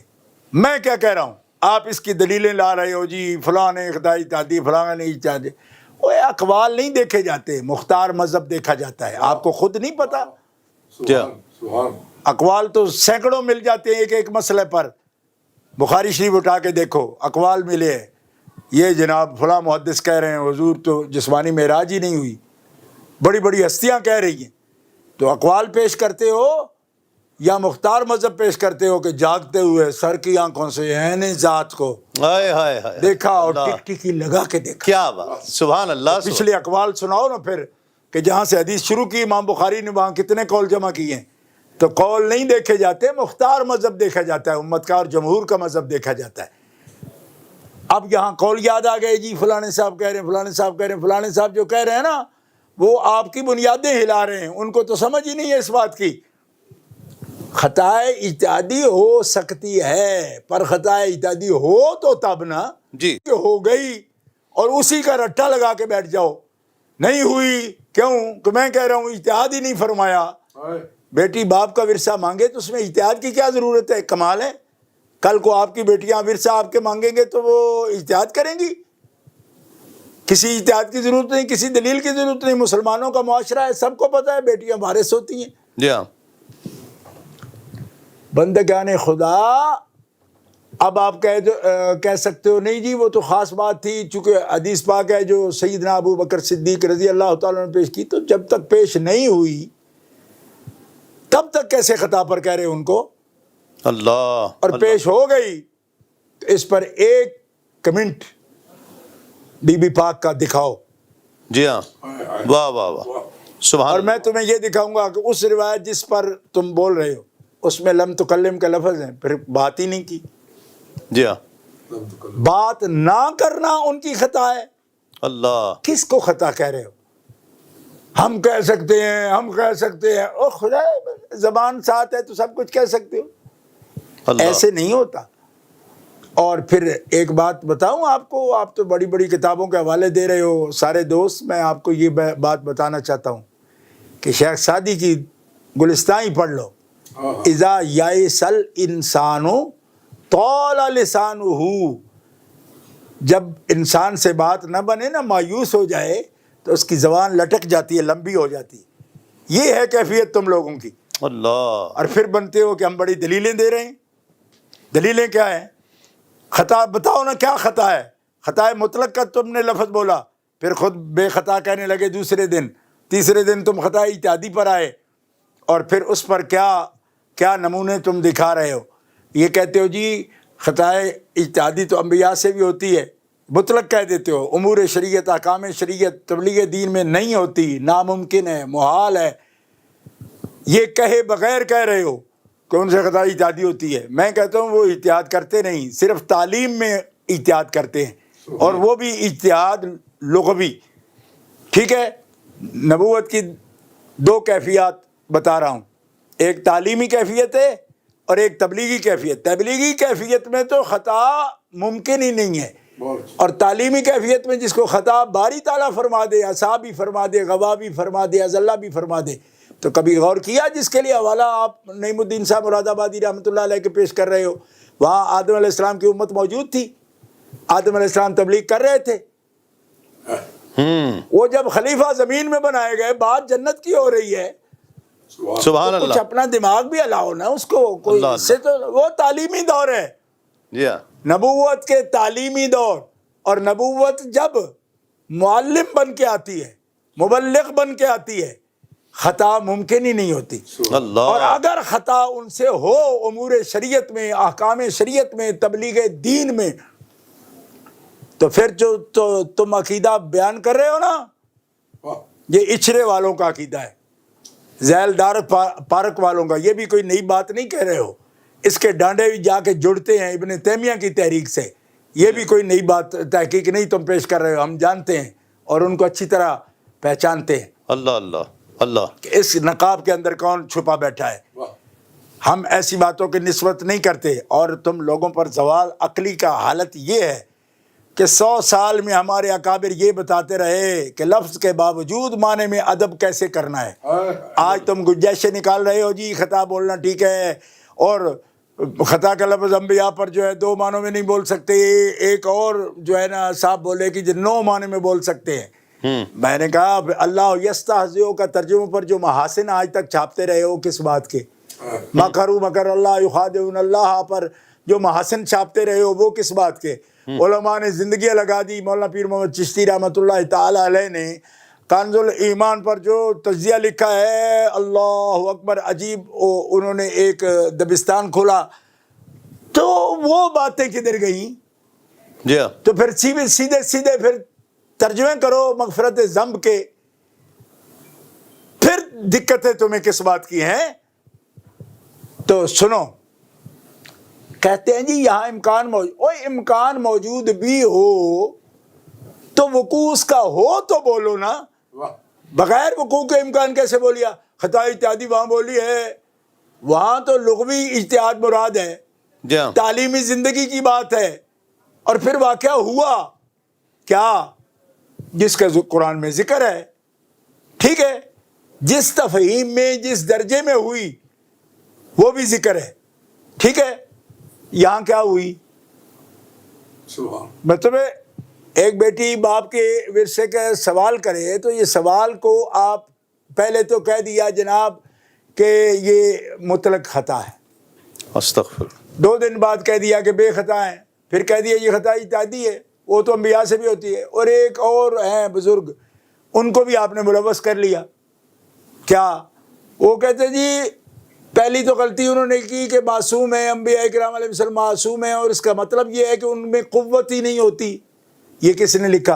اللہ، شرح عقائدی رکھو ان کے سامنے، خیالی رکھو حاشیہ ان کے سامنے، نبراس رکھو ان کے سامنے، ٹھیک ہے۔ اب تم لوگ جو ہے نا جو مرضی ہے لقب لکھ لو، عصمت کا معنی کیا ہے؟ کہتے ہیں یہ ملکہ ہے معاصی سے اجتناب کا، اور تمکن کے باوجود وہ معاصی سے اجتناب کرتے ہیں، یہ ہے علامہ خیالی کی عبارت، شرح عقائد۔ اب خدا کے بندے کیا تم پیش کر رہے ہو؟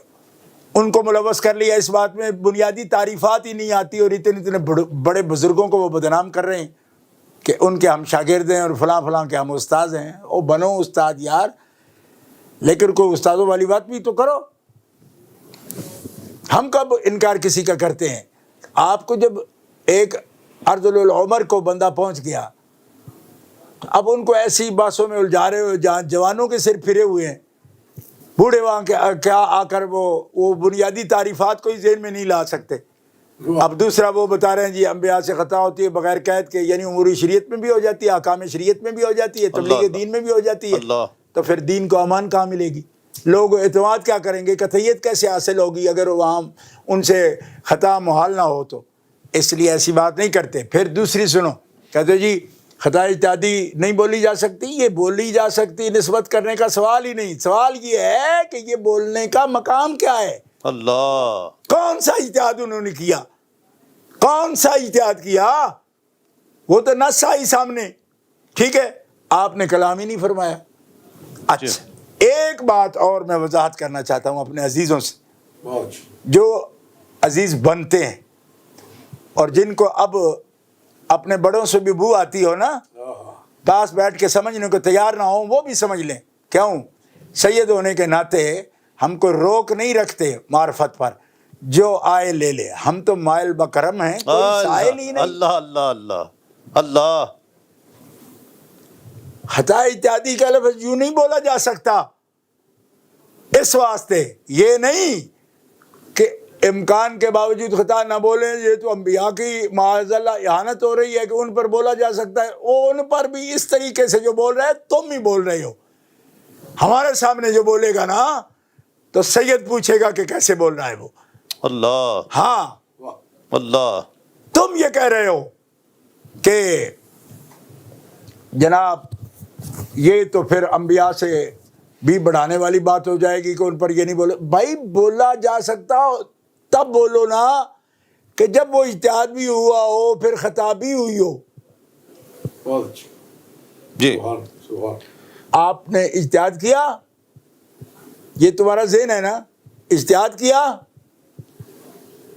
حضرت مولا علی شیر خدا کو آگاہ کیا یہ میرا اجتہاد ہے. 5 مہینے 5.5 مہینے جو عمر مبارک حیات مبارک ظاہر کی رہی، حضرت امام حسن مجتبیٰ کے ہاتھ میں زمام اقتدار، حکومت، ولایت تھی. انہوں نے سیدہ کے اجتہاد پر عمل کیا. اور یہ جو حوالے لگا رہے ہو نا آپ، کل کے پرسوں کے 10 سال کے، ان بزرگوں کے کوئی 10ویں صدی کا بھی بے شک لاؤ، یہ خیر قرون کی بات ہے. جب بھی پالا پڑے گا نا تو حوالہ خیر قرون سے دینا ہوگا، جی ہاں. خیر القرون کرنی سے دینا ہوگا. ابو بکر صدیق کا لفظ دکھاؤ کہ خطا پر تھی، اللہ حضرت عمر کا بتاؤ، حضرت عثمان کا بتاؤ، حضرت ابو عبیدہ کا بتاؤ، حضرت عبد الرحمن بن عوف کا بتاؤ. اللہ بات صحابہ کی ہے، حوالے دے رہے ہو کل کے مولویوں کے. اللہ تم کو پتہ ہی نہیں ہے جو اس وقت موجود ہیں، سامنے موجود ہیں.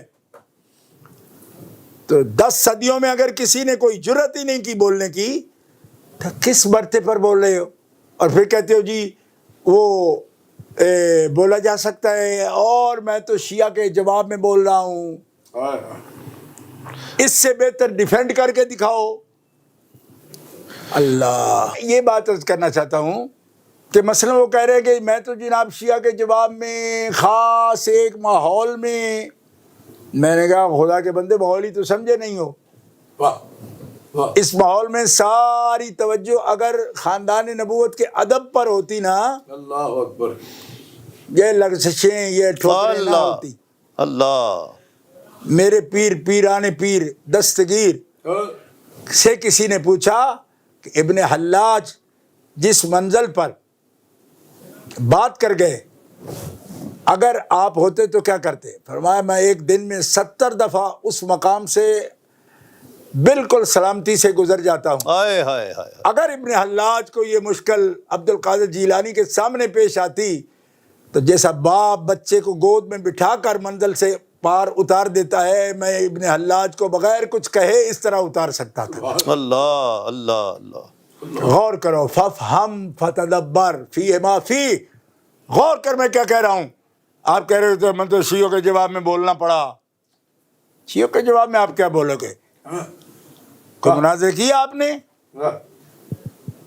میں جھڑکنا نہیں چاہتا، میں یہ بات عرض کرنا چاہتا ہوں اہل سنت جماعت کی جڑیں تحت الثری میں ہیں، اور اللہ ان کی شاخیں عرش علا پر ہیں. اللہ. سبحان. نادانو تم کیا سمجھو؟ اہل سنت و جماعت کے حقائق کو سمجھنا یہ صاحب بصیرت لوگوں کا کام ہے. تم جواب دے رہے ہو. صرف ایک جواب کا اشارہ دوں تمہیں کہ آج بھی وہ سن رہے ہیں نا، جامعہ المنتظر والا نہیں سن رہا بیٹھے وہ باس کو، بے شک. جی ہاں. سن رہا ہے، میں اس کو بھی سنا رہا ہوں. وہ سننا چاہتا ہے تو سن لے. میں یہ کہنا چاہتا ہوں کہ کتاب الثقات اٹھا کے دیکھ ابن جوزی کی، محدثین کی جرح دیکھ اس پر، امام نووی کو دیکھ، علامہ عینی کو دیکھ.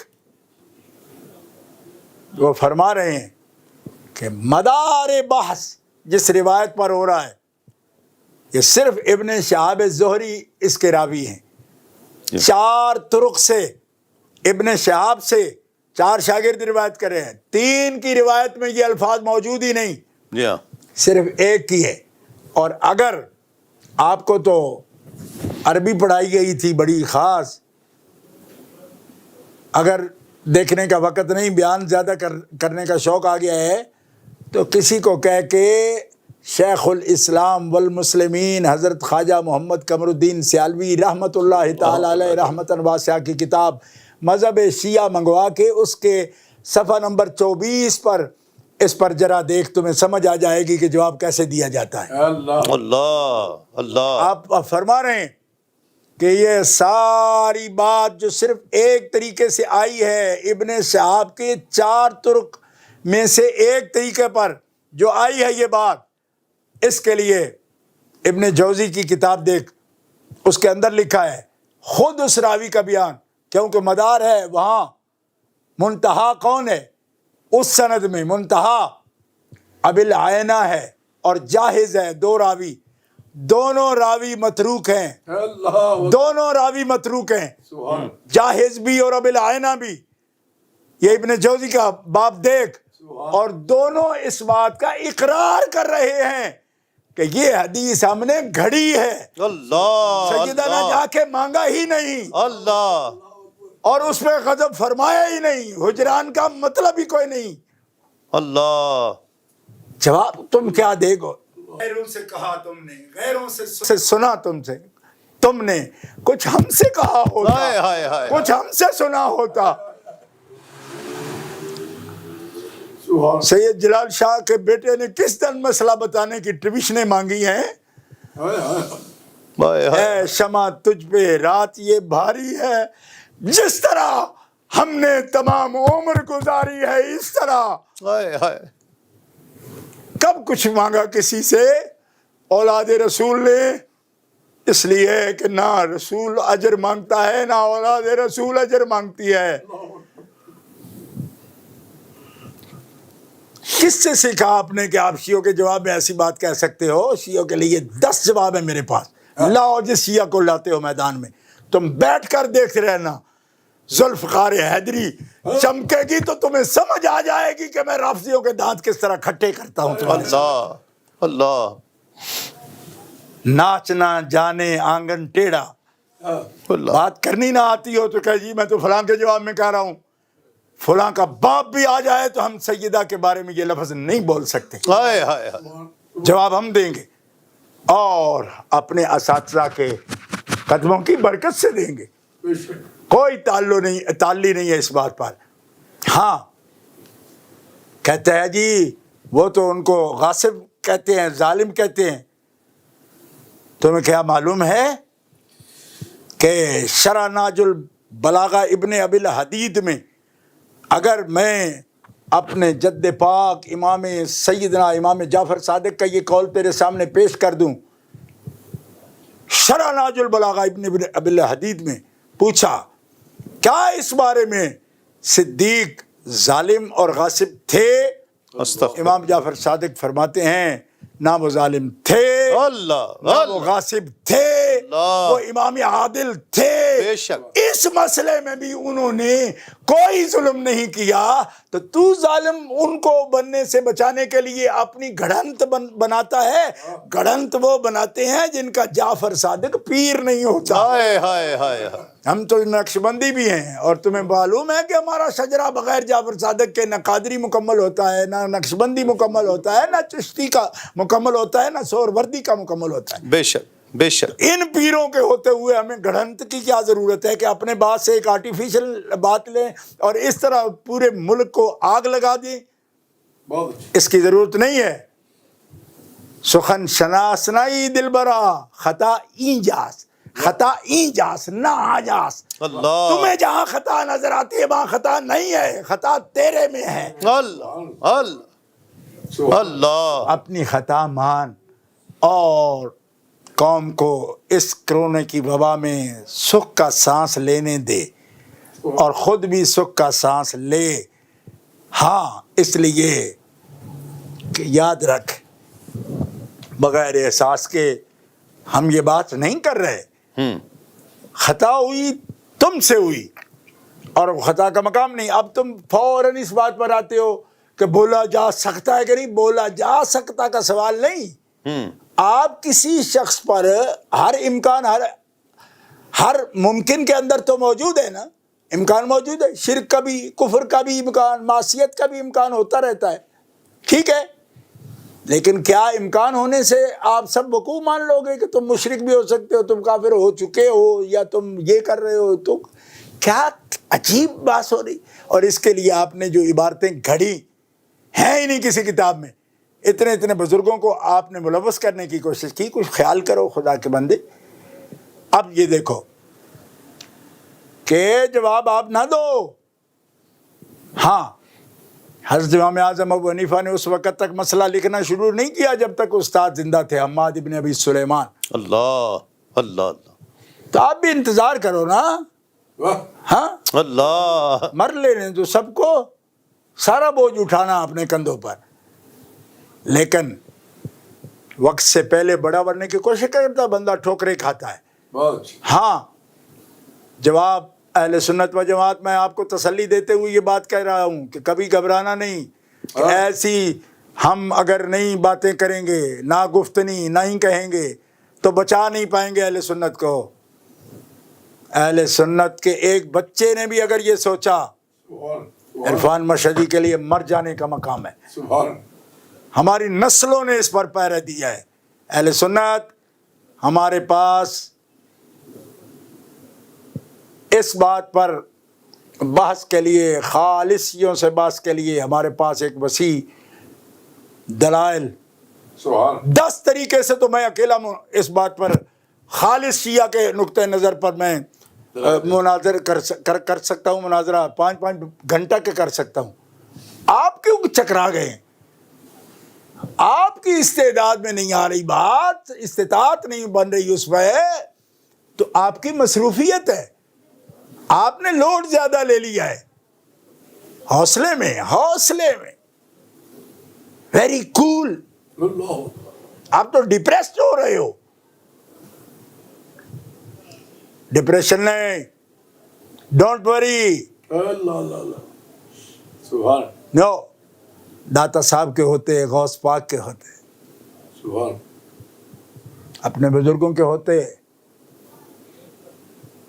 آپ کو تو دوسروں کو کہہ رہے تھے نا کہ علم یتیم ہے، یتیمی یہ ہوتی ہے اللہ جو آپ بھگت رہے. اللہ. ہمارے روحانی باپ ہیں اور ان کی نظر کرم ہے. میں تو ان میں سب سے معمولی ہوں، مجھے کوئی تعلق نہیں اس بات کی. اور یاد رکھو سنیو، میں نے صحابہ کرام میں سے حضرت امیر معاویہ رضی اللہ تعالیٰ عنہ کے مسئلے پر مناظرہ کیا تھا. وہ بھی پانی سر سے نہ اگر گزر جاتا تو خود نہ کرتا. کیوں؟ اس شخص نے حضرت امیر معاویہ کو مسلمان تک ماننے سے انکار کیا تھا. مناظرہ ریپیٹ کر کے دیکھ لو. تب میں میدان میں اترا تھا. آج بھی اگر یہ حد نہ پار کرتا تو مجھے کوئی شوق نہیں ہے کہ اہل سنت سے مناظرے کروں. ہاں، لیکن آپ حد پار کر رہے ہو، آپ فاؤل کھیل رہے ہو، بہت اچھی. اور فاؤل کھیلنا ریفری کا وسل دینا بنتا ہے. اللہ اللہ. سبحان. ہاں، فاؤل کھیل رہے ہو آپ. سیدہ کو معاذ اللہ ایسے گستاخی کے لفظ سے نسبت دینا یا یاد کرنا، یہ فاؤل کھیلنا ہے. سبحان. اور اہل سنت کبھی اجازت نہیں دیتے. ہمارے فریم ورک آف ورک میں یہ چیز فٹ نہیں ہو سکتی، آج بھی نہیں، 10 سال میں بھی نہیں ہو سکتی، جتنا مرضی زور لگا لو. اور پھر خطا اجتہادی کا لفظ پر تم جس جاتے ہو کہ بولی کیوں نہیں جا سکتی، ان پر بولی گئی. میں کہو خدا کے بندے، ان پر بھی بولنے میں تم بھی اور تمہارا استاد بھی جو تیری حمایت میں آیا ہے وہ بھی غلطی کر رہا ہے. میں کہہ رہا ہوں کہ امور شریعت میں، تبلیغ دین میں، احکام شریعت میں محال ہے، ممکن ہی نہیں ہے کہ انبیاء غلطی کریں. تعلیم میں، وہ بھی لغوی معنی میں، اصطلاحی میں نہیں، بہت اچھی. بے شک. وہ اور چیز ہے جس کو جہد کہتے ہیں. اجتہاد وہ جو ایک دلیل کا درجہ رکھتا ہے وہ نہیں، وہ اور چیز ہے. اور اب بات یہاں تک آ گئی، آپ پھر بولتے بولتے کہاں تک چلے گئے ہو. آپ نے یہ کہہ دیا جناب کہ سیدہ جو ہے ابو بکر صدیق رضی اللہ تعالیٰ عنہ ان کو لقمہ حرام سے بچا رہے تھے. استغفر اللہ. اس سے بڑا ظلم کیا ہوگا یہ لفظ جو تم نے بولا. اچھا ایک تم لوگوں کی عجیب عادت ہے کہ کبھی کہتے ہو جی جملہ میں نے بولا یہ فلاں حاشیے کی فلاں نکر پر فلاں بندے نے بھی لکھا ہے. ایک بندہ لکھ جائے تو وہ مختار مذہب ہو جاتا ہے. سبحان کسی نے لکھ دیا ہے تو جو بے ادبی کا لفظ ہوگا وہ ہم اس کی طرف دھیان ہی نہیں کریں گے. واہ واہ واہ، بہت اچھی. بے شک. یہ آپ بچوں کا کھیل کر رہے ہو. آپ کو سمجھ نہیں ہے اس بات کی. اگر سمجھ ہے نا آپ کو تو پھر نوٹ کر، جس پہلے بھی تو نے ٹھوکر کھائی تھی اور پتہ ہے مجھے چیلنج کیا تو تم نے اس پر بحث کریں گے تو میں نے تمہیں کہا تھا صبر کرو. صبر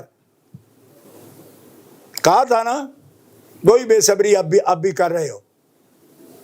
تمہیں سمجھ نہیں اس بات کی کہ کوئی ایک بات قول کے زمرے میں بھی ہو، صرف قول کی حیثیت سے کسی کی موجود ہو بات، تو یہاں جو سوشل میڈیا یا ممبر ہوتا ہے یا ایک ایسا پلیٹ فارم ہے جس پر دنیا کے سامنے ہم پیش کر رہے ہیں، تو ہم اقوال پیش نہیں کرتے. اقوال کے لیے اکیڈمی چاہیے، بہت جی ہاں. اقوال کے لیے درسگاہ چاہیے، مکتب چاہیے، گھنٹوں باس چاہیے.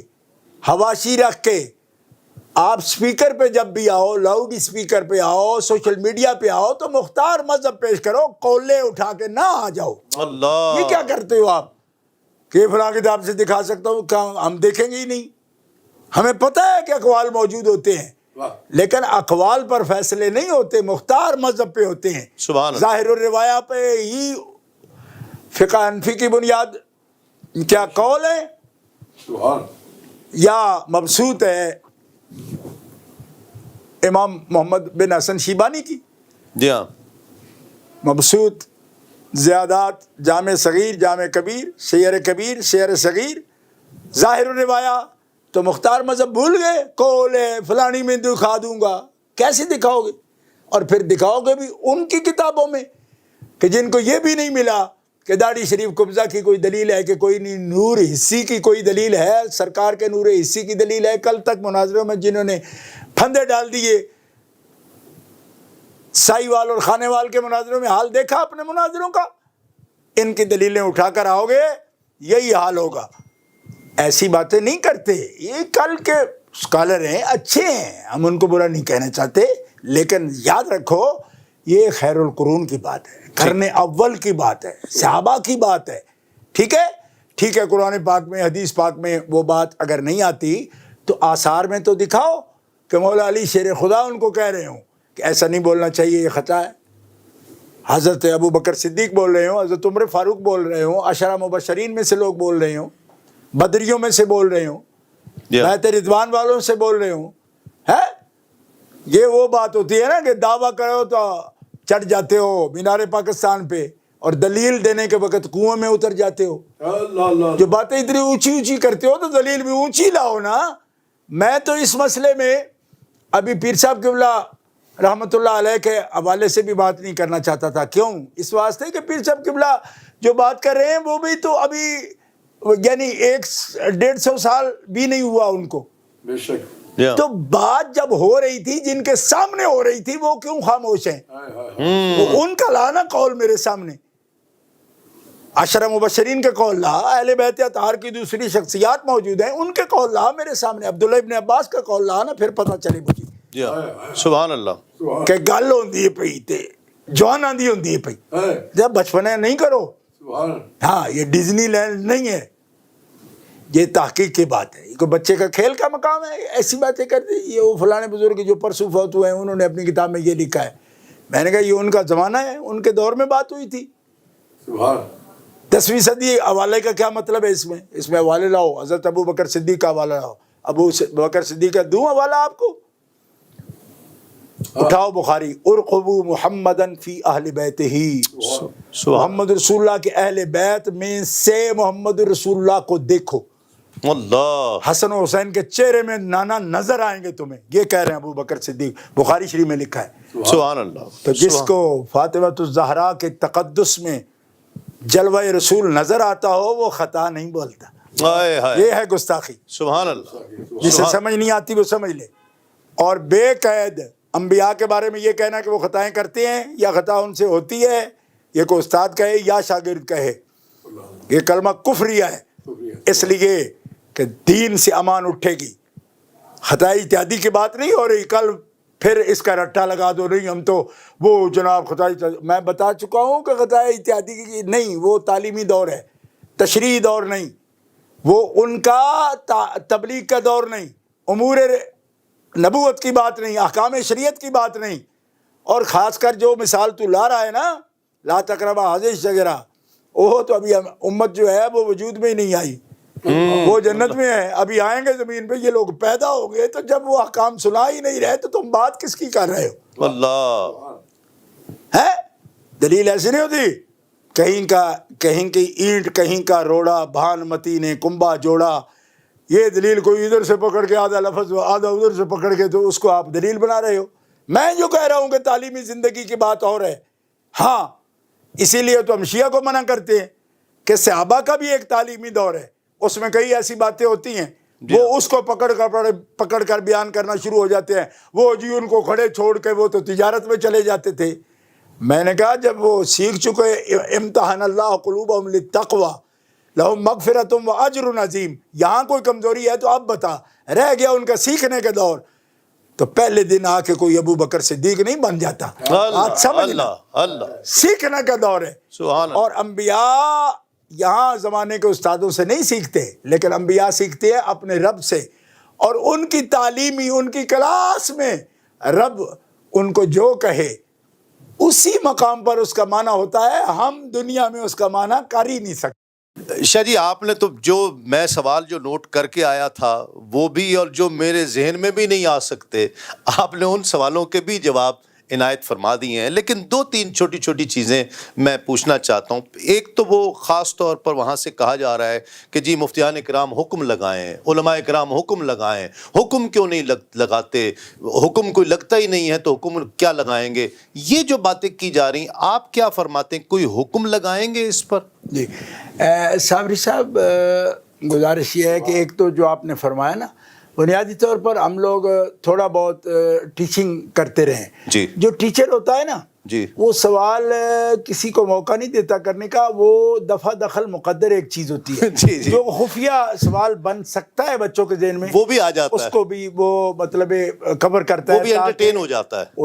جی. اچھا اب آپ جو پوچھ رہے ہیں یہ بڑی بنیادی بات ہے. اس سلسلے میں بھی میں یہ سب عزیزوں سے کہنا چاہتا ہوں اور ان نوجوان علماء سے بھی کہنا چاہتا ہوں کہ جو اس وقت ایک باغیانہ ذہن سے باتیں کر رہے ہیں، ان سے میں یہ کہنا چاہ رہا ہوں کہ خدا را پرائیویٹ طور پر حکم لگوانے کے لیے زیادہ آپ کوشش نہ کریں، ورنہ بڑا یہاں پہ فساد ہوگا.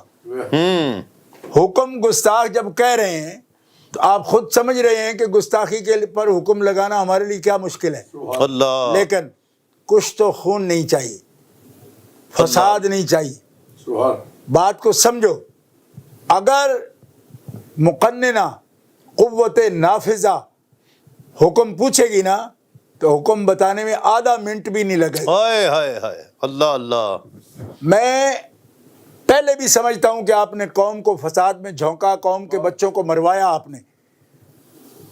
اور آپ کسی مشن پر ہیں نا، آگ اس ملک کو لگوانا چاہتے ہیں، ہم نہیں ہیں.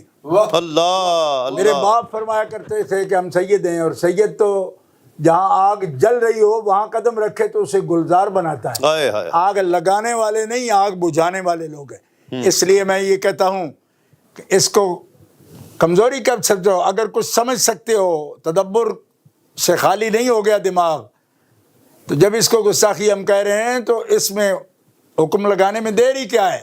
لیکن جس کے پاس قوت نافذہ ہے، حکم اس کو بتایا جائے اور اس کے ہاتھ سے اگر تنفیذ ہو گئی حکم کی تو سبحان اللہ.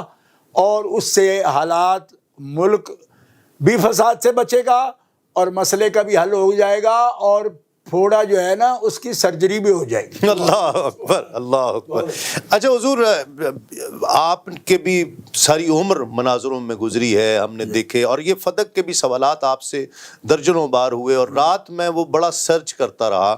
تو آپ خاص طور پر آپ نے احتجاج تبرسی کے حوالے دیے، کافی کی روایات کے حوالے دیے، لیکن انہوں نے اہل تشیع کو جواب دینے کے لیے پیر میر علی شاہ صاحب کی کتاب کا انتخاب کیا. یہ تو اصول مناظرہ اور اصول استدلال کے ہی خلاف ہے.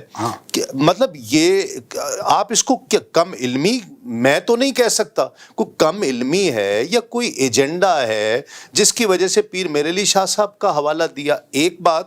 دوسرا, کیا اجتہادی خطا مانے بغیر یا خطا مانے بغیر عصمت کا انکار نہیں ہو سکتا ہے؟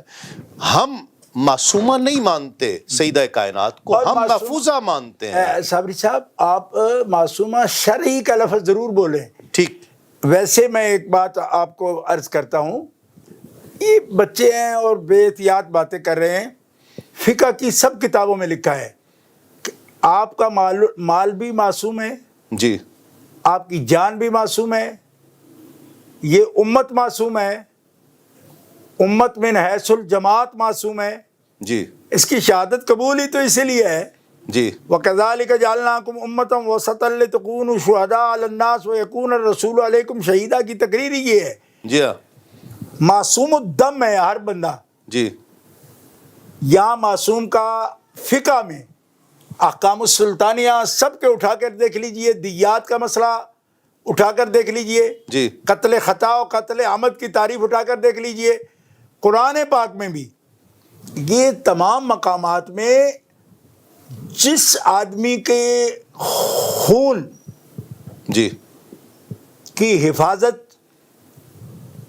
اسٹیٹ کی ذمہ داری ہے, جی, اور شریعت نے ہر شخص کو مباح الدم نہیں رکھا, معصوم الدم رکھا ہے. اللہ اللہ, اصطلاح عجیب عجب ہے. لوگ بالکل ایک طرف سے آنکھیں بند کر کے چل رہے ہیں, ایک طرف بس چل پڑے جناب صاحب, یہ تو بڑے بڑے لقب آ گئے, تو بڑے بڑے جناب ماجسٹیر ہیں, دکتورا ہیں. جی ہاں, بھائی دکتورو, آپ کا دکتورا سلامت, ماجسٹر سلامت, ہم اس کو چیلنج نہیں کرنا چاہتے. جی, ہم ادب مانگ رہے ہیں, ادب, ادب مانگ رہے ہیں.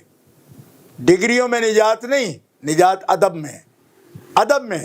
یہ پھر کہنا چاہتا ہوں, دیکھیے معصوم شرعی صرف یہ باقاعدہ کہیے پہلے کہ معصوم شرعی نہیں مانتے. جی ہاں, باقی آپ اس بارے میں محفوظ. اچھا مجھے یہی بتا دو کہ واللہ یعصمک من الناس, اللہ کا فرمان ہے, حبیب لوگوں سے ان کے شر سے تیرا اللہ تیری حفاظت کرنے والا ہے. عاصمہ یعصمہ کا معنی کیا ہوتا ہے؟ حفاظت ہی تو معنی ہے. جی ہاں, تو محفوظ معصوم سے دور ہی کتنا ہے. ہائے ہائے ہائے, آپ یہ عجیب بات کرتے ہو. اللہ اللہ, یعنی معصوم کا معنی ہی محفوظ ہے. اللہ. اب جو فرق ہے نا اندر, وہ میں پہلے بتا چکا ہوں, اور وہ علامہ پرہاروی کی زبان میں ہے. جی, کہ وہ فرماتے ہیں وہ واجب کے معنی میں اور ہے, یہ جواز کے معنی میں ہے. فرق جو اندر ہے وہ صرف صاحب علم جانتا ہے. باقی لفظ میں جو بإزاء شیء مقابل میں جی ہاں, پہلی دفعہ جو معنی ذہن میں آئے, تو معصوم کا معنی ہی محفوظ پہلی دفعہ ذہن میں آتا ہے. ٹھیک ہے, تو پھر یہ نصوص میں آتا ہے معنی کہ یہ نہیں, یا حقیقی معنی ہے یا نہیں. نہیں ہے تو یہ تو اصول شاشی میں بھی میں نے پڑھایا تھا, کوئی نہیں سمجھ آ رہی. بے صحیح لفظ کے سیدھے سیدھے جو معنی آتا ہے سب سے پہلے ذہن میں آئے وہ حقیقی معنی ہے اس کا. تو معصوم کا حقیقی معنی ہی محفوظ ہو رہا ہے. فرق یہ ہے کہ وہ قطعیت کے ساتھ ہے, یہاں جواز کے معنی میں ہے, امکان میں. یہ اندر کا فرق ہے. چلو یہ بھی بتا دیتا ہوں, دور وہ بیٹھے رہو جتنے مرضی. ہمارے پنجاب میں کہتے ہیں پتر کپتر ہوندے ہیں, ماپے کماپے نہیں بن سکتے. اللہ, ورنہ اب تو نہ بتاتا یہ حکمت کی بات بھی تمہیں, لیکن سن لے جا. کیا مانیں گا سیدہ زہرا کے قدموں کا ساتھ لگی ہوئی خاک کا صدقہ, یہ بھی علم دیتا ہوں آپ کو. اب بھی سمجھو اس بات کو کیا کہہ رہا ہوں. وہ حکم میں صرف قطعیت اور جواز کے معنی میں علامہ پرہاروی کی عبارت ہے. تم کس چکر میں بول رہے ہو؟ معصوم الدم, جس کی جان کی حفاظت اسلام اپنے ذمہ لے, چاہے وہ ذمہ کی بھی لے لے, تو معصوم الدم کہتے ہیں اس کو. کیا مطلب؟ مباح الدم نہیں ہے وہ, مباح الدم یہ اصطلاح ہے اور معصوم الدم اصطلاح ہے. لیکن یہاں جس چیز کو بولنا منع ہے وہ ہے معصوم شرعی. اللہ, اس قید کے ساتھ جب نہیں بول رہے ہو تو آپ معصوم معصوم نیرا کہہ رہے ہو, اس سے مطلب ہی واضح نہیں ہوتا. اس لیے یہ لفظ نہیں. باقی حکم کا بات میں نے پہلے عرض کر دی، اور اب یہ بھی وضاحت محفوظیت اور معصومیت کی. محفوظیت کی وہ حکم کے اعتبار سے ہے، اس کے ثبوت کے اعتبار سے ہے، ورنہ اس بات میں کچھ دھرا نہیں. اگر مزید دیکھنا چاہتے ہو تو فیصلہ عشریہ اٹھا کے دیکھ لو، اس میں حضرت شاہ عبدالعزیز خاتمۃ المحدثین میرے 8ویں باپ ہیں، علم حدیث میں میرے روحانی باپ ہیں، انہوں نے بھی تو فیصلہ عشریہ میں یہ بحث میں لکھ دیا ہے کہ اس لفظ کے تعریف میں مت پڑھو، اس لیے کہ معصوم شرعی مراد ہے کہ ان کے بنا کوئی نہیں ہے. جی واقعی اس میں لغت میں یا خاص کسی اصطلاح میں، جیسے کہ دیات میں اور قصاص میں یہ لفظ بولتا ہے معصوم الدم کی اصطلاح ہوتی ہے، اور نہیں تو جتنی بھی جوڈیشری ہے، وکلا ہے، بار ہے، وہ تو سمجھتے ہو نا کہ جب آپ پیش ہوتے ہو قتل کے مقدمات میں تو معصوم الدم کا ایک دن میں ایک پیشی میں 6 دفعہ تو آپ 10 دفعہ تو آپ ذکر کرتے ہو معصوم الدم کا. تو اسی پر غور کرو نا. پھر میں جوڈیشری کو اور بار کو مخاطب کرتے ہوں یہ لفظ بول رہا ہوں. اصطلاحات میں مقام دیکھنا پڑتا ہے. یہ معصوم شرعی کی صرف بات ہے جس میں ہم نہیں بول سکتے، وہ انبیاء کا ایک خاص مقام ہے، اور اس کے ساتھ شریک کرنے کا مطلب پھر اور بحثیں چھڑ جاتی ہیں. اس لیے اس میں ایک مقام الگ رکھنے کے لیے یہ واضح کر دیا جاتا ہے. صحیح. اچھا حضور، ایک دو باتیں اور ہیں. میری اب وقت بھی بہت زیادہ ہو گیا ہے، آپ کا میں نے بہت وقت لیا. یہ بھی علماء کو، سادات کرام کو، خیر ہم تو ہیں ہی چھوٹے، ہماری کیا حیثیت ہے، ہمیں بھی سب کو رافضی تو کسی ایسے شخص کو جو صحیح العقیدہ ہو، سادات میں سے ہو، علماء کرام ہوں اور لاکھوں دیگر لوگ، ان کو رافضی کہہ دینا، نیم رافضی کہہ دینا، یہ کیسا ہے؟ یہ گناہ نہیں ہے کیا؟ یہ دیکھیں، کسی شخص کو جو اصول دین میں ایمان رکھتا ہے، جی اصول دین پر، جی، ایسے شخص کے ساتھ کسی ایسے فرقے کی اس کو آرڈر دینا، سٹمپ لگا دینا کہ یہ تو وہ ہے، اس کو بدعقیدہ بول دینا، جی، یہ دین اسلام میں جو بڑے جرائم ہیں ان میں سے ایک جرم ہے. اللہ. اچھا. ایسے آدمی کو نہ کوئی فتویٰ دینے کی اجازت ہوتی ہے، نہ کوئی فیصلہ کرنے کی اجازت ہوتی ہے. کیوں؟ کہ اس کی اپنی ثقافت جو ہے وہ متاثر ہو جاتی ہے. ایسا شخص جو ہے جب وہ کئیوں کو کہہ رہا ہے، ثقہ نہیں رہتا. ٹھیک. اور اس پر میں آپ کو یہ بتا رہا ہوں، سب کو بتا رہا ہوں، بچوں کو بتا رہا ہوں، ان لوگوں کو بھی بتا رہا ہوں جو یہ بے احتیاطی کر رہے ہیں کہ دیکھو، آپ جن لوگوں کے بارے میں ایسی باتیں کہہ رہے ہو اور ان کو رافضی کہہ رہے ہو، ان لوگوں سے جب تک اصول دین میں آپ نے کسی معاملے میں صراحت نہیں دیکھی، تو ایسے جملے ان کے لیے بولنا یہ انتہائی جہالت اور بدبختی ہے اور غلظہ ہے جس سے منع کیے گئے. ٹھیک ہے، اس پر فتویٰ بھی لگ سکتا ہے.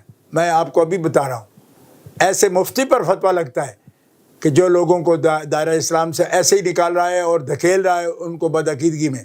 اور ایک بات بطور نصیحت کہوں گا، وہ یہ ہے کہ اگر اہل سنت و جماعت حنفی ماتریدی کو فروغ دینا چاہو، خیال ہو آپ کا، تو آگے بڑھ کے ان لوگوں کو پیار سے، اگر ان کے طرز عمل میں آپ کو معلوم ہوتا ہے کہ عقیدے میں تو فرق نہیں لیکن طرز عمل میں ہے، ٹھیک ہے، طرز عمل میں آپ کہہ سکتے ہو کہ کوئی وسعت رکھتا ہے دنیاوی لحاظ سے، وہ سمجھتا ہے کہ میں کسی سے مذاکرہ جاری رکھوں، ڈائلاگ کروں، ڈیبیٹ رکھوں اور اس سے میل ملاقات رکھوں، شاید اس کا بھلا ہو جائے. جی، کسی کی یہ پالیسی ہوگی.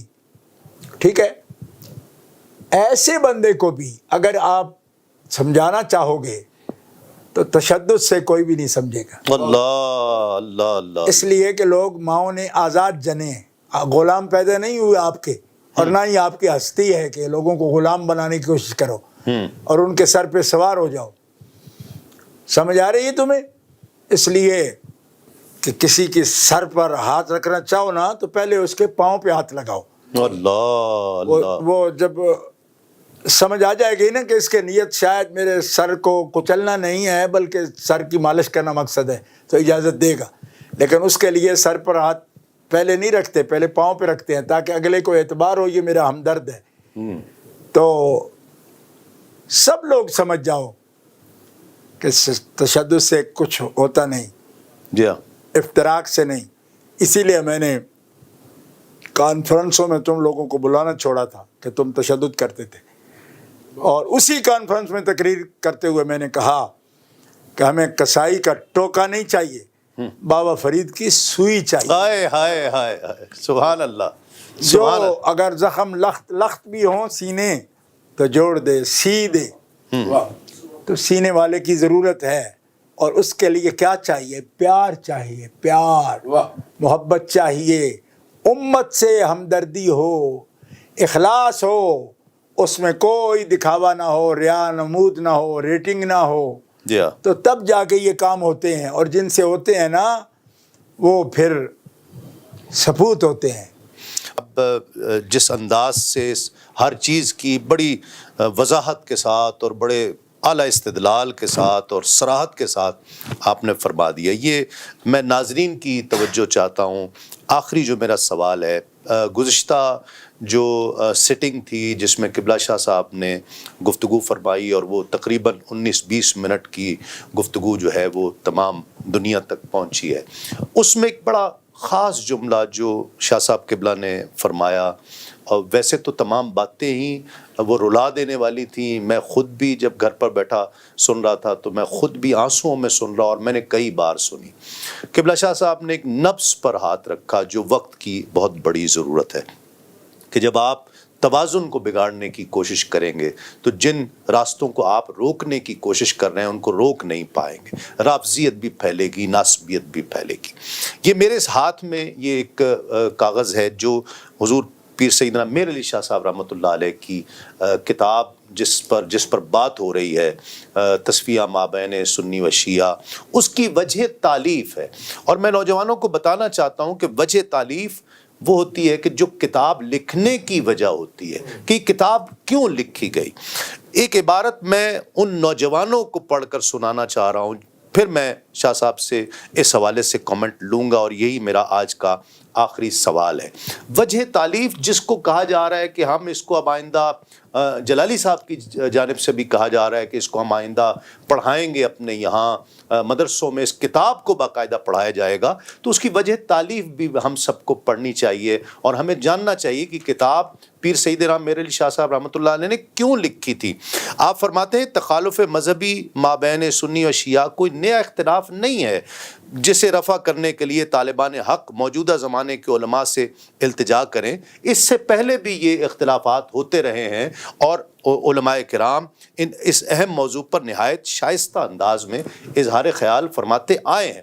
لیکن جو آگے ٹکڑا ہے وہ لکھتے ہیں کہ البتہ حال ہی میں اس تخالف میں ایک نئے رجحان کا اضافہ ہوا ہے، اور یہ سمجھا جانے لگا ہے کہ اہل سنت والجماعت ہونے کے لیے ضروری ہے کہ انسان اہل بیت کرام کے خلاف بغض اور بنی امیہ کے ساتھ محبت رکھے. حالانکہ اہل سنت کبھی بھی اس شقاوت میں ملوث نہیں ہوئے ہیں، اور ان کے عقائد میں رسول پاک کے خاندان سے دوستی و مودت مدار ایمان اور فرض مانی گئی ہے. اس نئے رجحان کی وجہ یہ معلوم ہوتی ہے کہ ہمارے علماء کرام نے بمقابلہ اہل تشیع اپنے مواعظ و نصائح کی مجالس میں صرف دفع ملائن و متائن یعنی لعنت اور طعنوں کو رد کرنے پر زور رکھا ہے، کی طرف ہی رخ کیا ہے، اور اہل بیت علیہ السلام کی فضائل اور مناقب بیان کرنے کی طرف کم توجہ کی ہے. پھر آگے وہ لکھتے ہیں کہ چند احباب میرے پاس آئے اور انہوں نے اس رجحان کا ذکر کیا کہ ہمارے علماء جو تعلیمات دے رہے ہیں اس میں محبت اہل بیت کم ہوتی جا رہی ہے، تو آپ کوئی کتاب لکھیں. تو میں نے اس پر یہ تصفیہ مابین سنی و شیعہ لکھی ہے. سوال یہ ہے حضور، میں نے یہ آپ کی نظر سے تو گزری ہے، اور میں ناظرین کو یہ سنانا چاہتا تھا کہ اس کی وجہ تالیف یہ ہے صرف رافضیت اور ناسبیت، صرف رافضیت کا رد نہیں بلکہ ناسبیت کا رد، کہ جو اہل بیت سے جو دور ہوتے جا رہے ہیں وہ ہمارے نوجوان ان کو روکا جائے، اس کتاب کا اولین مقصد یہ تھا۔ لیکن ہمارے ہاں رافضیت اور ناسبیت، رافضیت کا بہت زیادہ ایک رافضیت فوبیا ہو گیا ہے علماء کو، کہ جہاں اہل بیت کا ذکر ہوتا ہے وہاں پر وہ اس پر رافضی ہونے کا وہ لگا دیتے ہیں، لیبل لگا دیتے ہیں۔ آپ نے جو اس دن بات فرمائی ہے کہ جب توازن بگڑ جائے گا، کہ آپ جب ایک طرف کی بات کریں گے اور دوسری کو رد کرنے کی کوشش کریں گے، تو ہمیں تو وجہ تالیف میں تو کچھ اور لگ رہا ہے کہ انہیں جو کتاب لکھی ہے وہ تو ناسبیت کے رد میں زیادہ لکھی ہے۔ رافضیت بھی اس دور کا بڑا چیلنج ہے، لیکن ناسبیت بھی بہت بڑا چیلنج ہے۔ گزارش یہ ہے صابری صاحب کہ حضرت پیر صاحب نے صرف یہی کتاب نہیں لکھی، جی بہت بڑے محقق ہیں وہ اس دور کے، بے شک، اور انہوں نے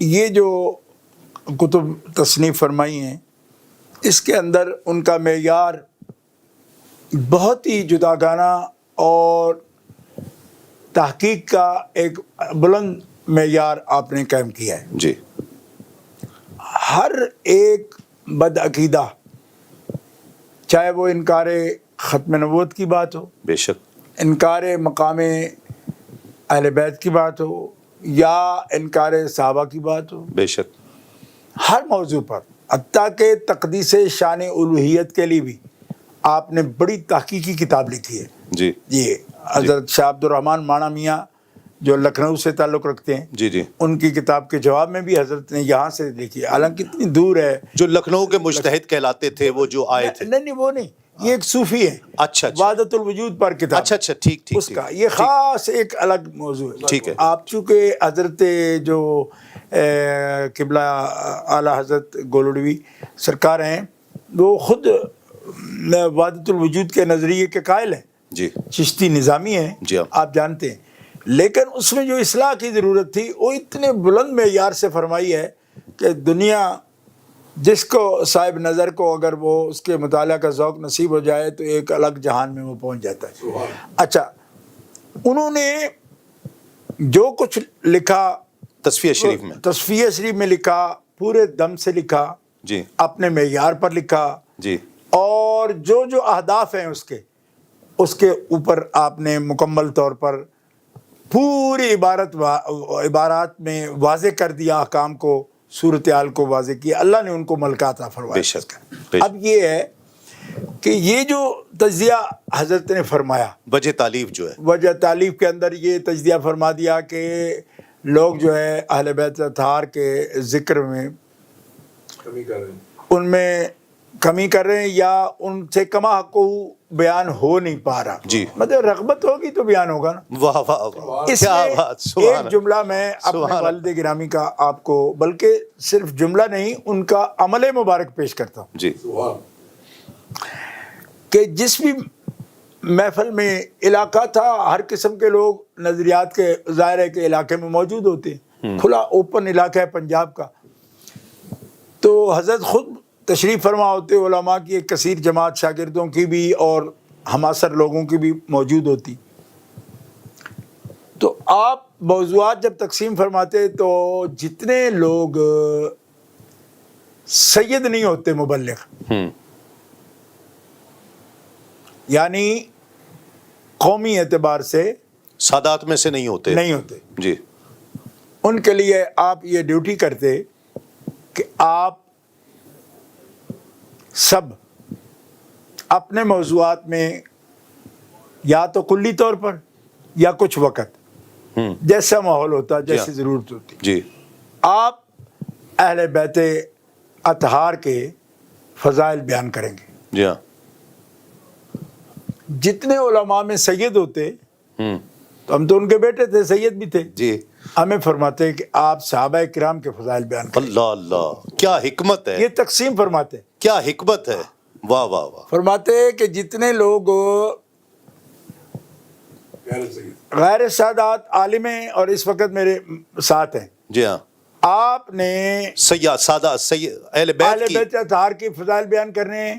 اچھا، ایک روز میں نے عرض کیا کہ کبھی دل کرتا ہے کہ ہم بھی بیان کریں، واہ واہ واہ، تو آپ جو فرمایا، ایک تو یہ میں ایک لازمی بات نہیں کرتا، آداب کی بات کرتا ہوں۔ جی، فرمانے لگے میرے ذہن میں یہ جاتا ہے ایک سید اگر اپنے منہ سے بیان کرتا ہے نا اہل بیت کے فضائل، تو ایک طبقہ سننے والا ایسا بھی ہوتا ہے جو یہ اس کی نیت پر شک کر سکتا ہے کہ اس سے یہ خود کو ایڈوانٹیج لینا چاہتا ہے واہ کہ چونکہ میں سید ہوں، سبحان اللہ، حقوق سادات بیان کروں گا جی، تو لوگ میرے لیے، تو لوگوں کو بدزنی سے بچانے کے لیے واہ واہ سید کرے گا صحابہ کے فضائل، اللہ، غیر سادات کریں اہل بیت کے فضائل، کیا بڑے لوگ تو ہیں، واہ بدزنی سے بھی لوگ بچ جائیں گے۔ اللہ، یہ میرے ابا رحمۃ اللہ علیہ کی امانت تھی میرے پاس، کیا بات، میں نے کیا سب کے حوالے کر دی کہ اس طرح لوگوں نے معیار بنائے، حالانکہ یہ خود سید ہیں، اب حسینی موجودہ سید۔ دور میں حضور کیا کیا جائے پھر؟ یہ جس طرح یہ تو کوئی محفل ہماری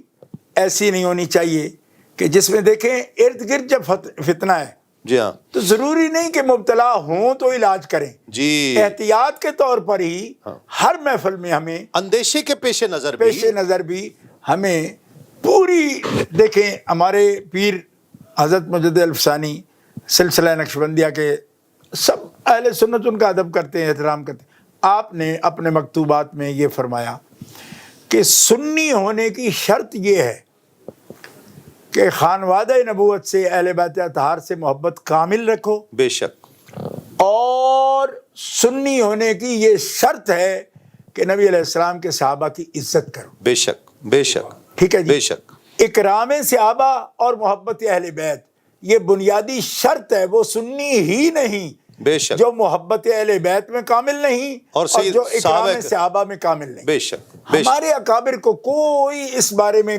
ذرا سی بھی کوئی ان سے بھول چوک نہیں ہوئی۔ ہماری طبیعتوں میں کوئی ایسی باتیں آئی ہیں جس کا یہ نتیجہ ہم دیکھ رہے ہیں۔ ہمیں بالکل اخلاص کے ساتھ، یہ نبی علیہ السلام کی سنواری ہوئی آپ کی تربیت کے شاہکار جماعت ہے، اہل بیت بھی اور صحابہ بھی، تو ہمارے لیے وہ مینار نور ہیں۔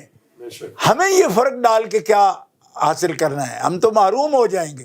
اس لیے ہمیں بجائے اس کے کہ اس جرہ میں پڑیں گے، ہمیں برابر ہر وقت نسبت ابو بکر صدیق کی بھی ضرورت ہے، سبحان اللہ، اور محبت اہل بیت میں نبی علیہ السلام کا جب یہ فرمان ہے کہ من احب ہذین یعنی الحسن والحسین اباہما و امہما کان معی فی درجتی فی الجنہ، سبحان اللہ، یہ حسن و حسین سے جو محبت کرے اور ان کے ماں باپ سے عقیدت و محبت رکھے، میں محمد رسول اللہ ضامن ہوں کہ قیامت کے دن میرے درجے میں جنت میں میرے ساتھ ہوگا وہ۔ سبحان اللہ، جامع ترمذی شریف میں حدیث موجود ہے۔ کیا بات، اور دوسری طرف ہمارے ان کو قائد